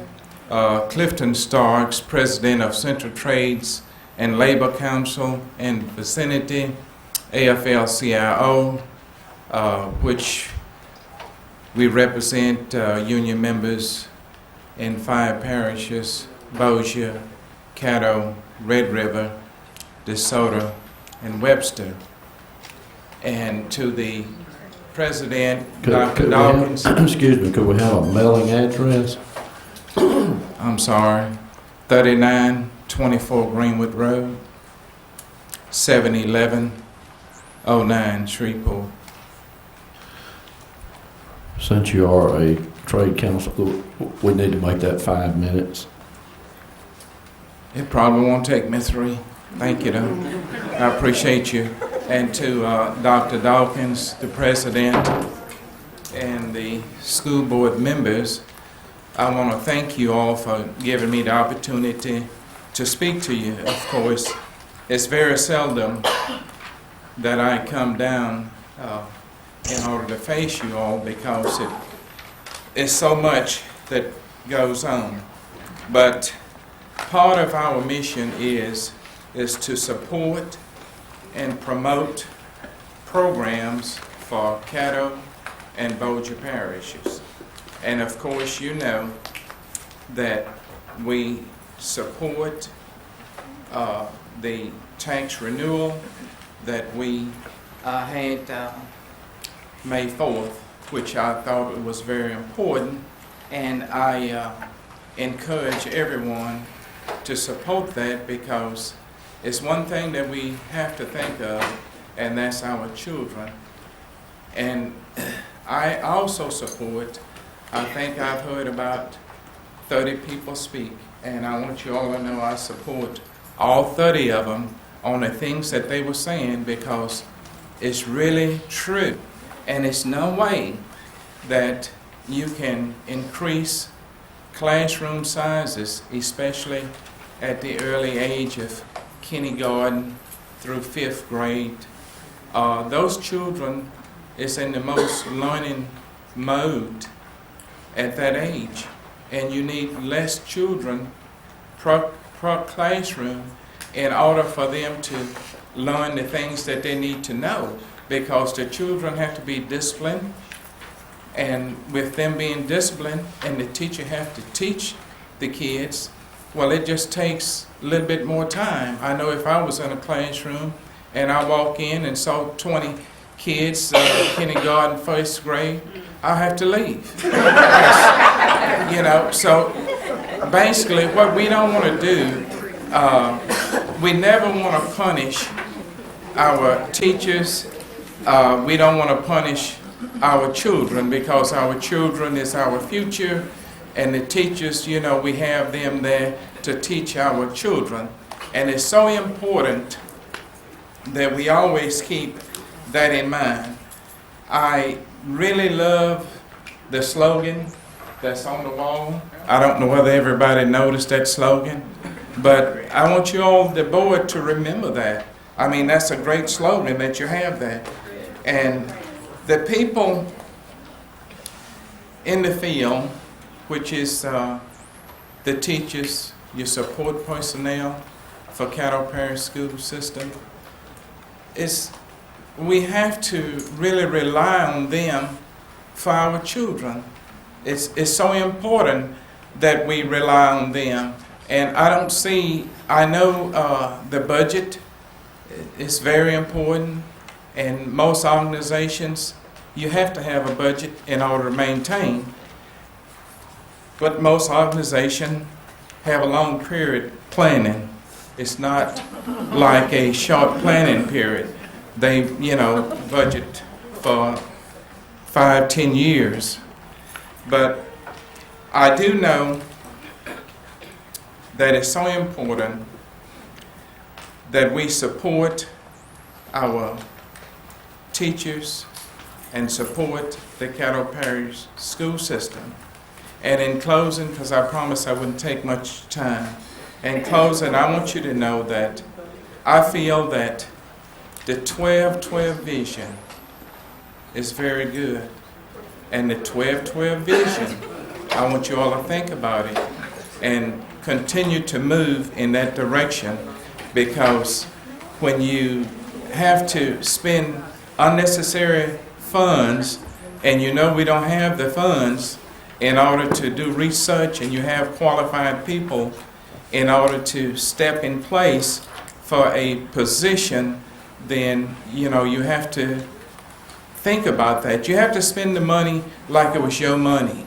I mean, that's the way I feel, because the citizen really trusts you all. That's why the 12-12 vision is very important. Thank you, Mr. President. Kathy Parrish.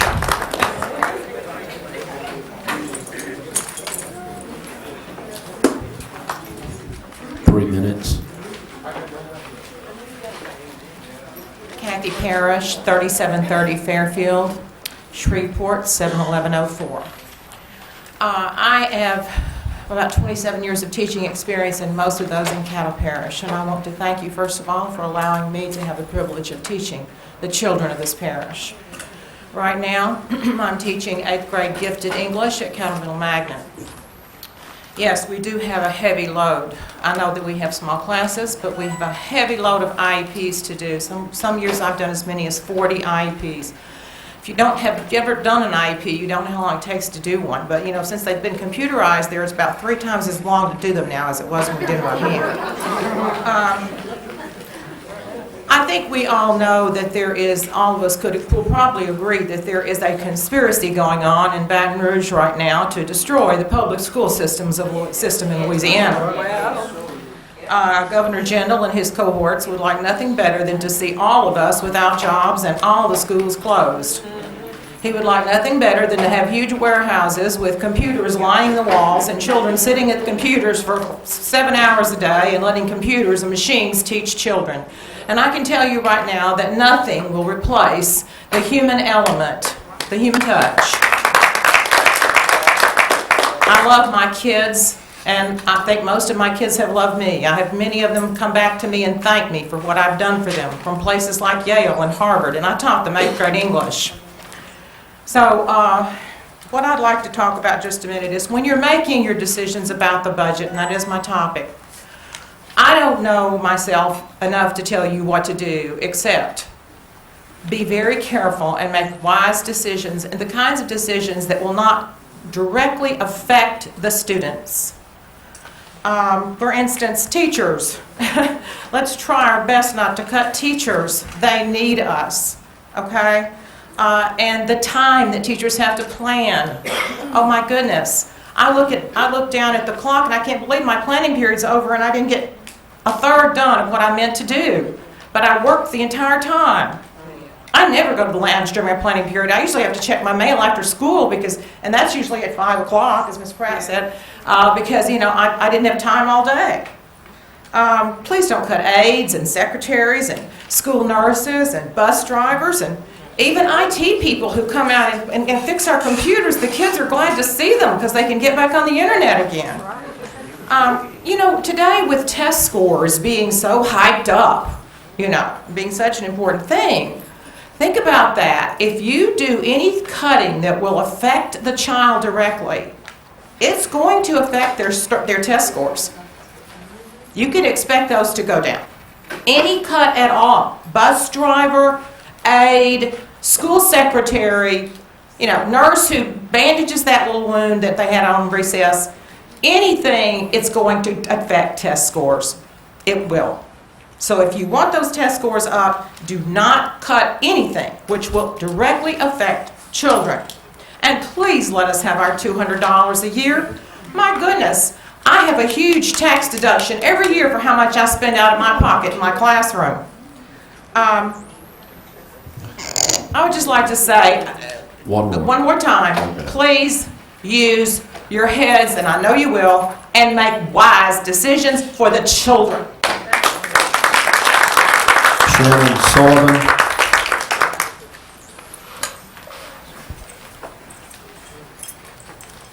Shannon Sullivan, 1726 Line Avenue, Shreveport, Louisiana, 71101. I have a statement, actually an email that was sent from a member of Red River United that unfortunately wasn't able to make it today. It's a Mr. Ryan Williams, and he has the following statement to make. Good afternoon, board members. By now, I am sure you've probably received many emails, phone calls, letters, notes about the budgetary issues facing Caddo schools. However, in this case, I don't think there can be enough. I, like so many others, want to urge you to really think about how you're going to handle this problem. I'm not a business teacher. I do not have a degree in finance, business, marketing, or anything of the like. I do not know the best way to restructure a school system that has a financial crisis. I am, however, a good teacher. As a matter of fact, I was Caddo High's School Teacher of the Year in 2010. Even more than that, I have been involved in education in Caddo Parish all my life. And when I say all my life, I mean all. My mother was a teacher, principal, and grant writer for Caddo schools. My stepmother is a teacher.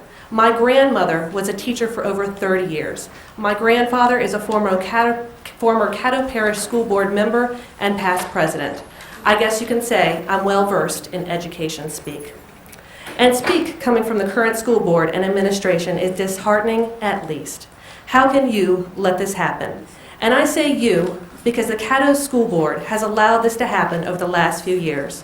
From hiring a superintendent who has helped bankrupt his former district to constantly trying to balance the budget by knocking off people who have the most student contact. You have allowed this district to hemorrhage money. Did you not know 3 years ago that block scheduling was going to cost more money? Did you not know that the tax base of Caddo Parish has been shrinking? The morale of teachers in Caddo Parish is at an all-time low. The time is coming where we aren't going to take it anymore. We helped you pass the tax renewals, and if not passed, it would have been devastating for Caddo schools.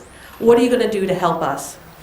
If your answer to this question is to take away another planning period or put us on a 7-day period, you are certainly not helping. If your answer is to cut another 200 positions, you are not helping. If you want to see or want to decrease in extracurriculars activity, go ahead.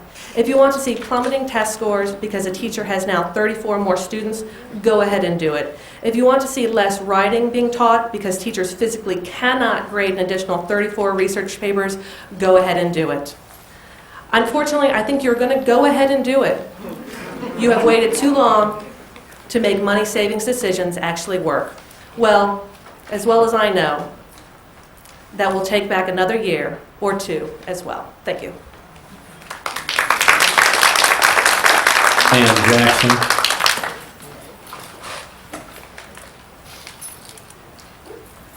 My name is Judith Ann Jackson, 271 Redbud Lane, Vivian, Louisiana. I'm a school bus driver. I've been driving for 30 plus years, counting my 7 years. I'm driving a special needs bus now. My kids are very important to me and my aide. We have fun with these kids on this bus. They know that we love them regardless of what handicap they may have. You put someone on these school buses that's contract labor, that's inexperienced dealing with these kids, these special needs kids, that don't know what they're doing. They're hurting these kids. These kids are very special. You've got to know these kids. You're not thinking of the welfare or the safety of these kids. All you think about is the money and the numbers.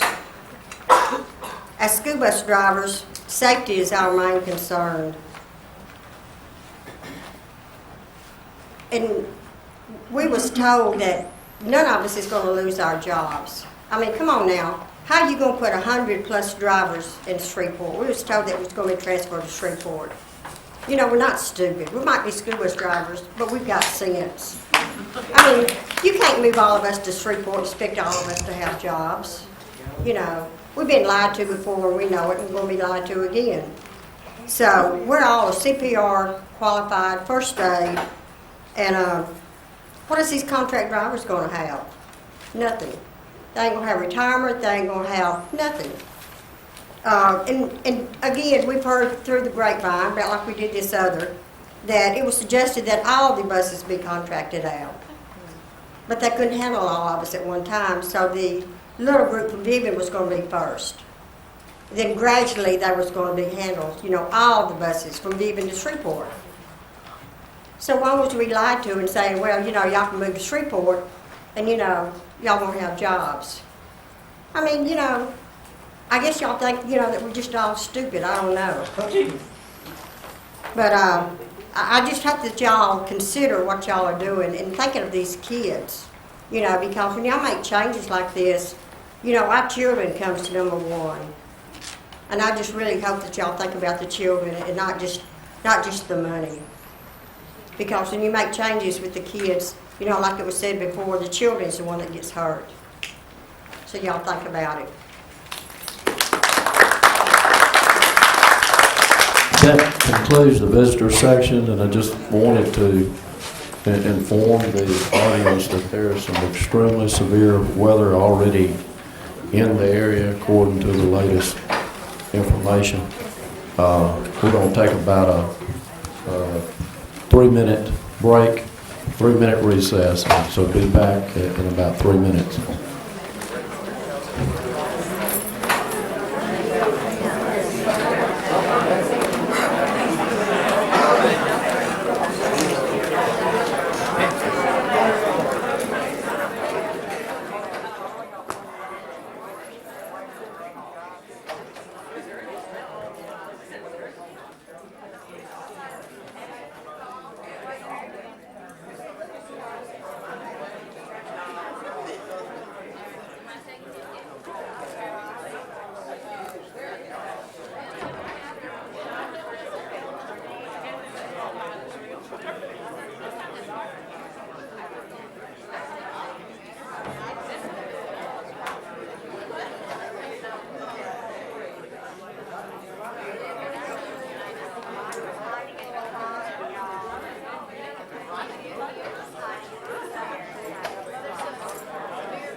Thank you.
We're gonna call the meeting back to order.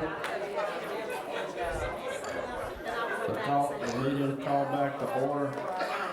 Dr. Dawkins, is going to establish the agenda. Thank you, President Ramsey, members of the board. Call your attention to, I'll start with item 6, personnel transaction, 6.01, there are no personnel recommendations. 6.02, personnel transactions. 7.01 is on consent purchasing. 7.02, capital projects, construction. Mr. White, we have information there. 8.01, pupil progression plans on consent. 8.02, West Shreveport conversion to student service center. 8.03, agreement with Housing Authority on lease of Oak Park property. 8.04, request for hearing in accordance with Caddo Parish School Board Policy GBCBR. 8.05, group cancer plan. 8.06, request for use of facilities. 8.07, sales and use tax commission. 8.08, adoption of the millage rate. We've requested, and the board president has approved me to pull 8.08, 8.09. 8.10, out-of-state travel. 8.11, request for use of school buses. 8.12, on consent, Caddo Parish School Board Student ID Badge Committee recommendations. 8.13, consent recommendation from Audit Committee on Accounts Payable Department Internal Audit. 8.14, ballot of the Board of High School Football Showcase, and that's specifically for Board of High School. 8.15, revision to Caddo Parish School Board Policy IDDF. 9.01, I want to have some state assessments to share with you. We don't have those yet. 9.02, the request. And 13.01, we had 2 appeals that they have been resolved, so that's taken care of. Legal update needs to be pulled. Okay, legal update will be pulled. Okay. Okay, let's review for consent. 6.01. There's nothing there. Okay, 6.02 consent. 7.01 consent. 7.02 consent. 8.01 consent. 8.02 consent. No. 8.03 consent. No. I just have a question. 8.05 consent. 8.06 consent. 8.07 consent. 8.08 consent. 8.10 consent. 8.11 consent. Okay, okay. We need to leave that one off, so. Okay, 8.12 consent, 8.13 consent, 8.14 consent, and 8.15 consent. And that covers it. I'm going to restate the consent items. 6.02, 7.01, 7.02, 8.01, 8.05, 8.06, 8.07, 8.08, 8.10, 09 was pulled, 8.12, 8.13, 8.14, and 8.15. Okay. Do I have a motion to establish the agenda and proposed consent agenda? Move to establish the agenda and the proposed consent agenda. Okay. Please vote.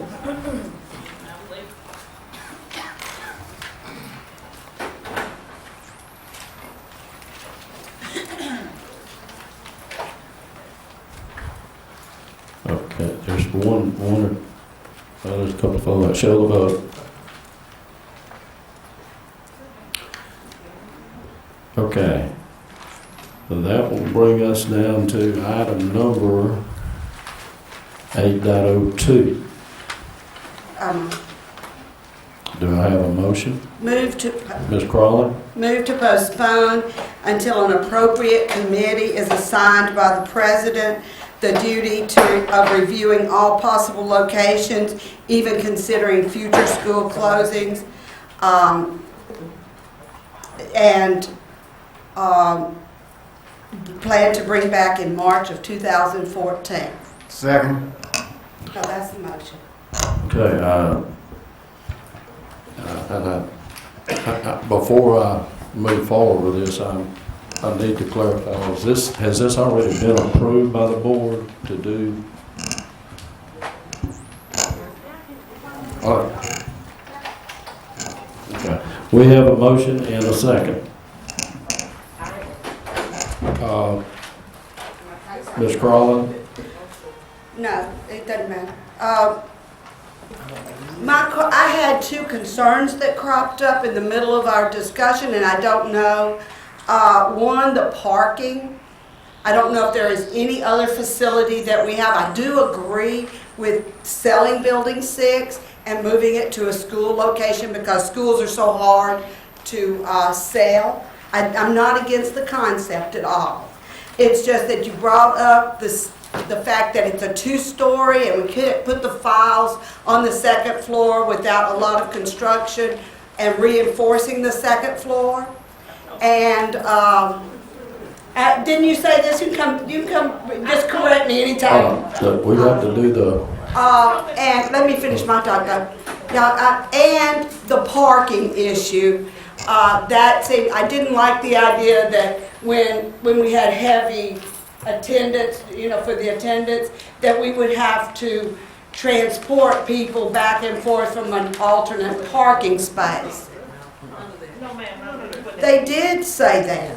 Okay, excuse me, we're not arguing this. Mr. White will help me if he didn't say that. Mr. White, please clarify. The first issue about the files, yes, it's correct. You could not put them on the second floor, but there was never a plan to put files on the second floor. All the files were on ground floor level, just for that reason, to save cost. We are looking at an additional parking lot, I think of 132 or 136 additional spaces. It was just thrown out if during the time of the one-stop shop concept, that if it did become a problem, that you could utilize for staff members the parking lot of Booker T. Washington, which is 2 blocks away, right up, and I don't know the name of the street, but... Mile. No, sir, the one that connects Murphy to Mile. Poplar Street, which runs right beside West Shreveport, also runs right beside the parking lot in the front of Booker Washington. So that was just an idea. If it became necessary, what do you do instead of making everybody park on the street? But we think we have adequate parking for all staff involved and day-to-day operations. It's just in that time, that 1 or 2 week period, that you might experience some overflow and need to make some adjustments. Okay, so you think that, how many days do you think we might have to engage a year in? Someone in those departments would be better suited to answer that question during that 2 week, or that one-stop shop concept. I believe it's less than 2 weeks. Yeah, okay. Dr. Dawkins, is that what you're looking for? First week is 1 week. It's about a week? Yes, it's And- about 10 days total. And did we take into consideration all sites and then possible sites that we might close? Did we take into consideration all the other sites that might be? I'm That we not have? aware of any other sites that we're looking at closing. Well, we are. I mean, like, we looked at some though. We already have some empty ones. Did we consider all of them and this was the one that met the criteria the best? This is certainly a larger footprint of the building that would hold all 4 departments. It's actually, I want to say, 58,500 square feet. It's a pretty large complex. And it does have the handicap capabilities. There's already an elevator in place, which was critical to special ed and to our employees. So it seemed to best suit the campuses that were currently available. And it was on a public transportation line close to the freeway. Absolutely. Did this go through our long-term planning committee? This was done long before that. This was The- done, well, we the- just got it like two months ago or something. That's the It first I've heard was, of it. it was long before we established the planning. I think we started this about a year. I know I know, but I wasn't. I mean, it was put before us 2 months ago, and that's the first I've heard of it. I think the board heard, So, I think we presented to the board more than 8 months ago. 2 months ago. I don't know the exact date, but it's a while back. Around Vision 2020 time. I don't think I don't think it was West Shreveport. I think it was closing Building 6 and selling it. But I don't think we had a site and all that, and a plan. And I just didn't know that it had gone through rigorous study, like we're trying to do now with our long-term plan. It just jumped upon me in a couple of months. That's why I said that.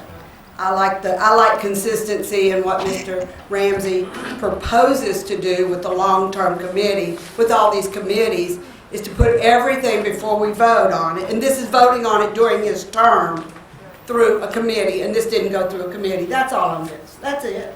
Thank you. Mr. Hooks? Thank you, Mr. Ramsey.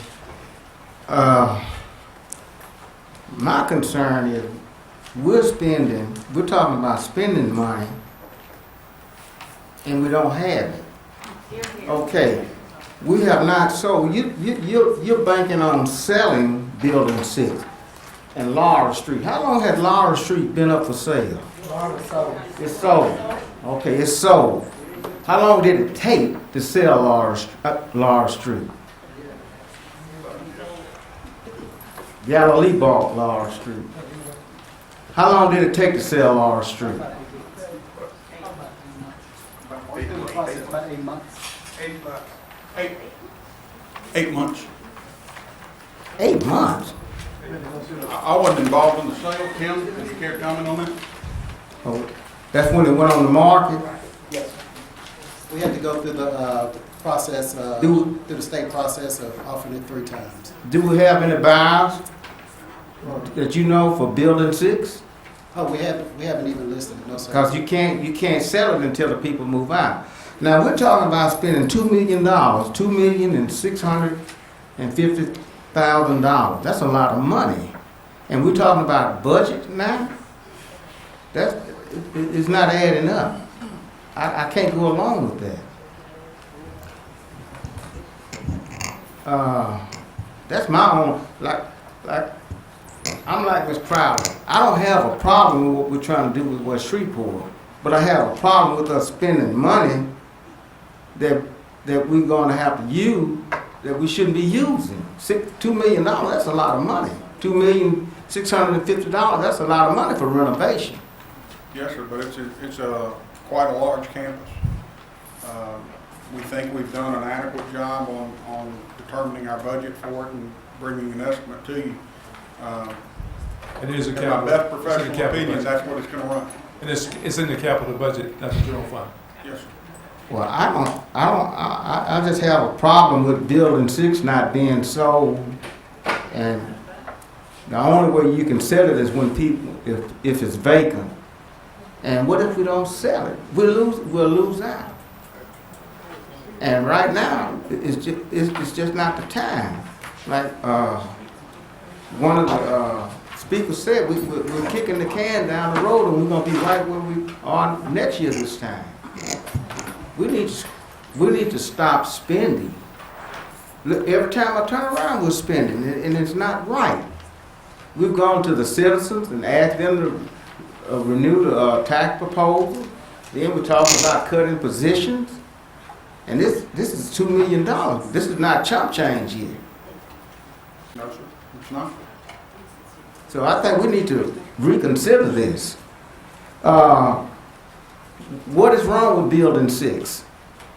Building 6 currently houses 2 departments, Special Ed and 504. What this is an attempt to do is create a one-stop shop for people where you can combine special education, 504, homeless, and attendance. Instead of someone coming in to central office to see attendance, then being shipped or told to get transportation whichever way they can to get to Building 6 to see about special education needs or 504, and then might have to come back to homeless. It's, we hear quite a lot from the public that it is inconvenient at best. Okay. And trying to make things simpler to use for our parents and students. Okay, when we renovated Jazz Club and the board approved a certain amount of money, didn't we have to spend over the amount that we, I think you had to come back and ask for? Never came back and asked for additional money, no sir. Oh. We came back and made an additional project of, for safety reasons, of Okay. separating the bus loop onto Ford Street that's just to the north. Right. I'm sorry. And we have, for safety reasons, to separate the cars from the buses, but we're trying to do that on any campus that we can. A single loop creates some safety concerns. But we spent more than what we had said we were going to spend. That's what I'm saying, didn't we? No, sir, I don't believe so. We were certainly within the ballpark. I'd have to go back and review the exact numbers, but from, what is that, 2 years ago now, or a year ago now. I just don't remember the exact numbers. I can certainly look that up and get it to you. Okay, my next question, and I'm going to let it go. You say $2,650 a evening. That can be more or less, am I correct? That is an opinion of probable cost at this point. That is not a hard bid from a contractor. There are no plan specifications developed for a contractor to price that. But that can be more or less, right? Yes, sir. Okay, thank you. Thank you, Mr. Ramsey. Ms. Priest? Yes, sir. I have a substitute motion. Okay. Move to convert West Shreveport from an elementary school to a student service center, which will house special education, special services, homeless, and attendance departments as recommended. Second. Okay, Ms. Priest? I think one of the main things is that for many years this board has discussed and talked about Building 6 and the location of Building 6 and finding space for Building 6, whereas it could become a one-stop shop. There was a time when we also considered even some other options and places. We had a presentation, a detailed presentation, and we asked questions and looked at the plans as it relates to the configuration for West Shreveport, and it does adequately fit the needs for the personnel that will be in Building 6, as well as some of the individuals who are upstairs. And we talked about the need to have better access for our citizens and parents and what have you. This is a worthwhile utilization of our capital budget funds. It will serve our students, and it's putting them in the heart of a community. 504 is part of that as well, that department. Let's see now, Ms. Bell and Mr. Pearson, which one of y'all had, did you have the second? And he did too. Pick one. You want to talk? Mr. Pearson, or you want me to talk? I had a echo. I'm not sure who got in first. I'm asking for some help. What you want, Mr. Pearson? You want to talk, Mr. Pearson? Yes, ma'am. Okay, I yield. Pearson asked the second. First of all, it comes out of capital project budget. Second of all, when we had all these diagrams and we had the presentation, nobody had anything to say. I mean, it was okay, it looked good, certainly the thing to do. Combine all of the departments that we combined into one place, one-stop shop. Parents will be happy. They won't, that second floor won't be flooded with parents and students during that 10, 12-day period, trying to get free lunch applications, trying to get all those other kinds of things that happens but no one said a word. I mean, no one said anything other than it was a good-looking project. Now, all of a sudden, you know, it just seems that, I don't know if it's because it's where it is, or you know, that you don't really think it's a good idea. But I think it's a great idea. It is a good idea. It was well thought out, well planned, and everybody had an opportunity to have something to say about it. You know, some time ago. You know, so now if you didn't say anything then, you know, my God. You know, we're holding up something that can be good for people and good services for children and good services for parents. And that's what we ought to be about. Now, while we're sitting here trying to balance a budget and trying to make things happen budget-wise, we certainly ought not forget that there are some things that we need to do to try to service, you know, our community and our parents, to make life a little bit easier for them. Those who have to depend on public transportation to get across town, they can go in one place and take care of all their business. And then it's a proper use of a building that we vacated. We said right here in this room some time ago that we wanted to make sure that we do something with the buildings that we have closed. And that we did not want to leave them vacant, even though I still have one vacant in my district. But we did want to leave those buildings vacant if possible. And so by doing so, we had a fine, proper use of a building that would give us a lot more opportunity to serve people and parents and children than what we have now. Building 6 will not do it. You know, and so, you know, I think we'll sell Building 6. Maybe it'll take 8 months, maybe it'll take a little longer. And I think it's well worth it to provide the kind of services that this is going to allow us to do for our children and our parents. Thank you, Mr. President. Mr. Ryle? Thank you, President Ramsey. Just one question. Have we got an appraisal on Building 6 yet? No, sir.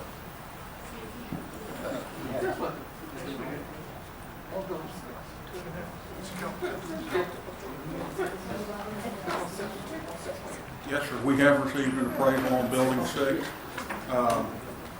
I believe it was 2.6 million. And there was or at least some discussion between the appraiser if we were to make repairs to the parking lot, that we could even look at picking up an additional $3 to $5 a square foot on the building. What we were in the process of doing is looking at what those repairs would cost and see if that would generate, if it's a good business decision, if you can make repairs to the building and get more for it. But it's got to come out in our favor before I would recommend that to the board. Okay. That's the only question I have. Thank you.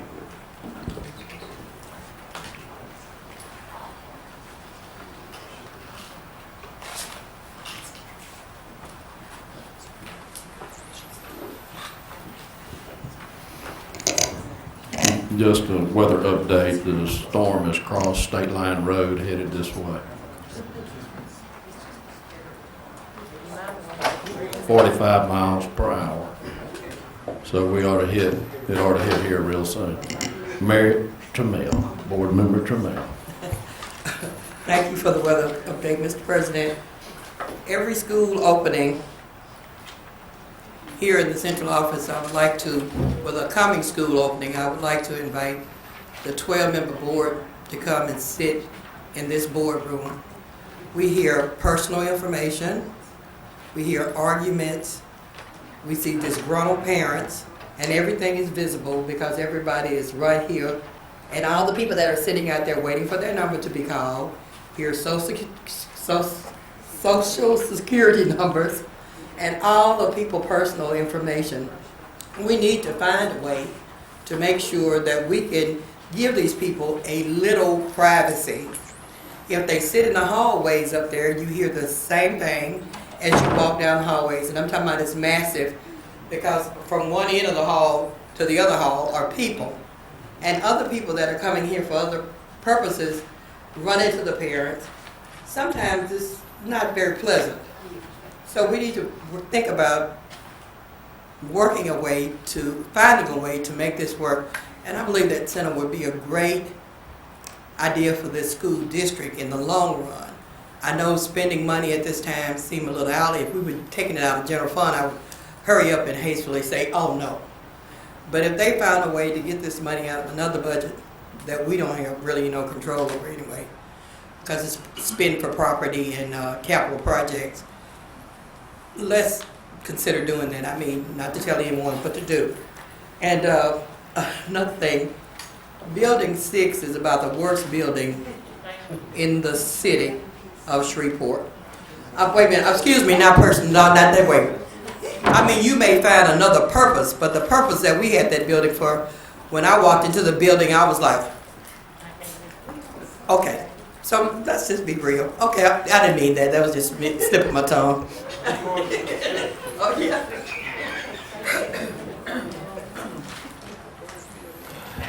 Ms. Priest?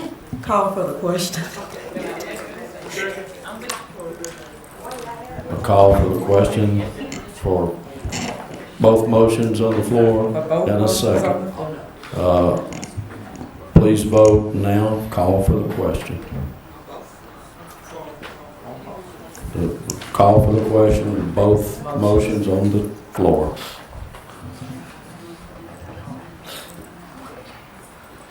Show the vote. Okay.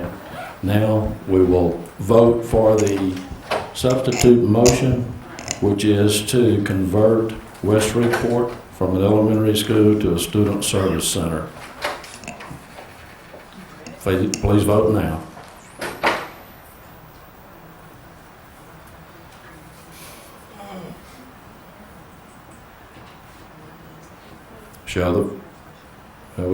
Show the vote. Motion passes. Goes to item 8.03. The agreement with the Housing Authority on the lease of Oak Park property. Okay. Move to approve a 99-year lease agreement. Mr. Hooks is on the board. Oh, I'm so sorry. Okay, Ms. Priest. Move to approve a 99-year lease agreement to allow the Housing Authority of the City of Shreveport to occupy Oak Park Elementary for housing and housing-related services as recommended by staff and submitted in the mail. Second. Okay, we have a motion and a second. Ms. Priest. Basically, nothing. Mr. Hooks. Okay. Okay. Ms. Crawley? I only have one question, and that was, and I get how many emails a day. Did we get an email that said yes or no that it was already in the budget to do the demo? Did we get an answer to our question at the board meeting? That was a big question for last board meeting. I'm sorry, I did not send an email on that. I didn't get it. Oh, I didn't think I did. So was it in the budget? Yes, ma'am, we've got It's that covered. clearly in the budget. That's what I need to know. Thank you.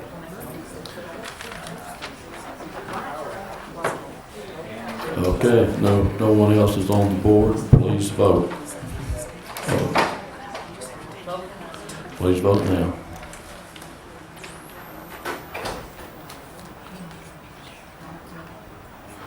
Still got one.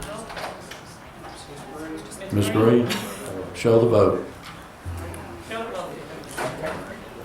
Okay. 8.04, Mr. Ryle. Move to deny employees' claim for a full appeal hearing. Second. We have a second. All right, Mr. Ryle. No comment. Second.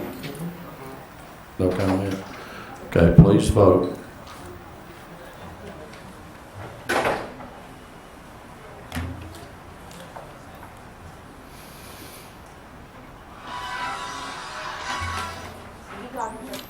Show the vote.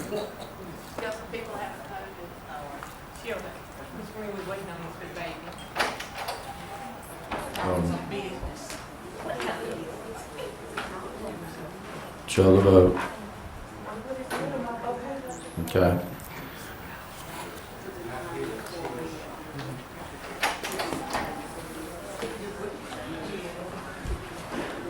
Let me double check. I do believe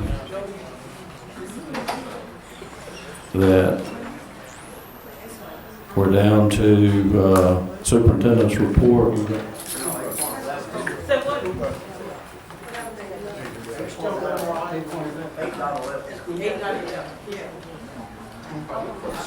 That's right. We need to do 8.11. Excuse me, I'm sorry. I had marked that as consent. Move to approve the request for the use of Caddo Parish School Board buses as recommended by staff and submitted in the mail out. We have a motion and a second. Ms. Priest? Standard procedure. Okay. Please vote.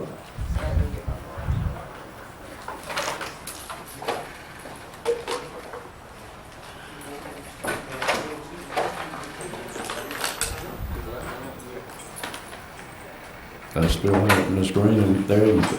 Show the vote.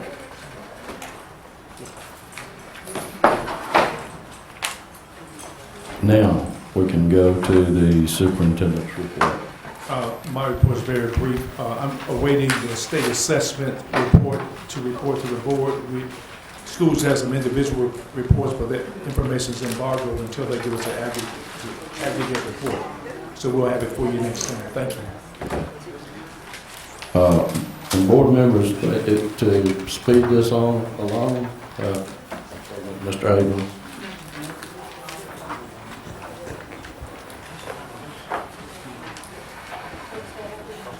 We have to schedule it. Oh, okay. Okay. Item 1301. The students actually agreed to dismiss the appeal. We still need a motion to accept the staff recommendation. We have a motion and a second. Please vote.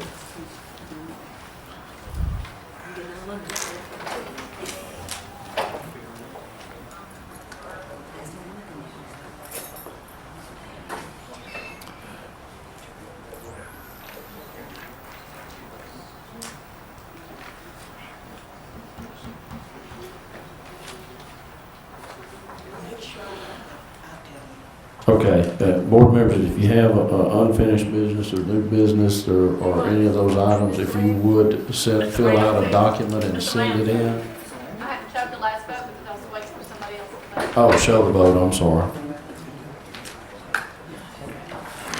Okay. If y'all would send that in and then let's entertain a motion to adjourn.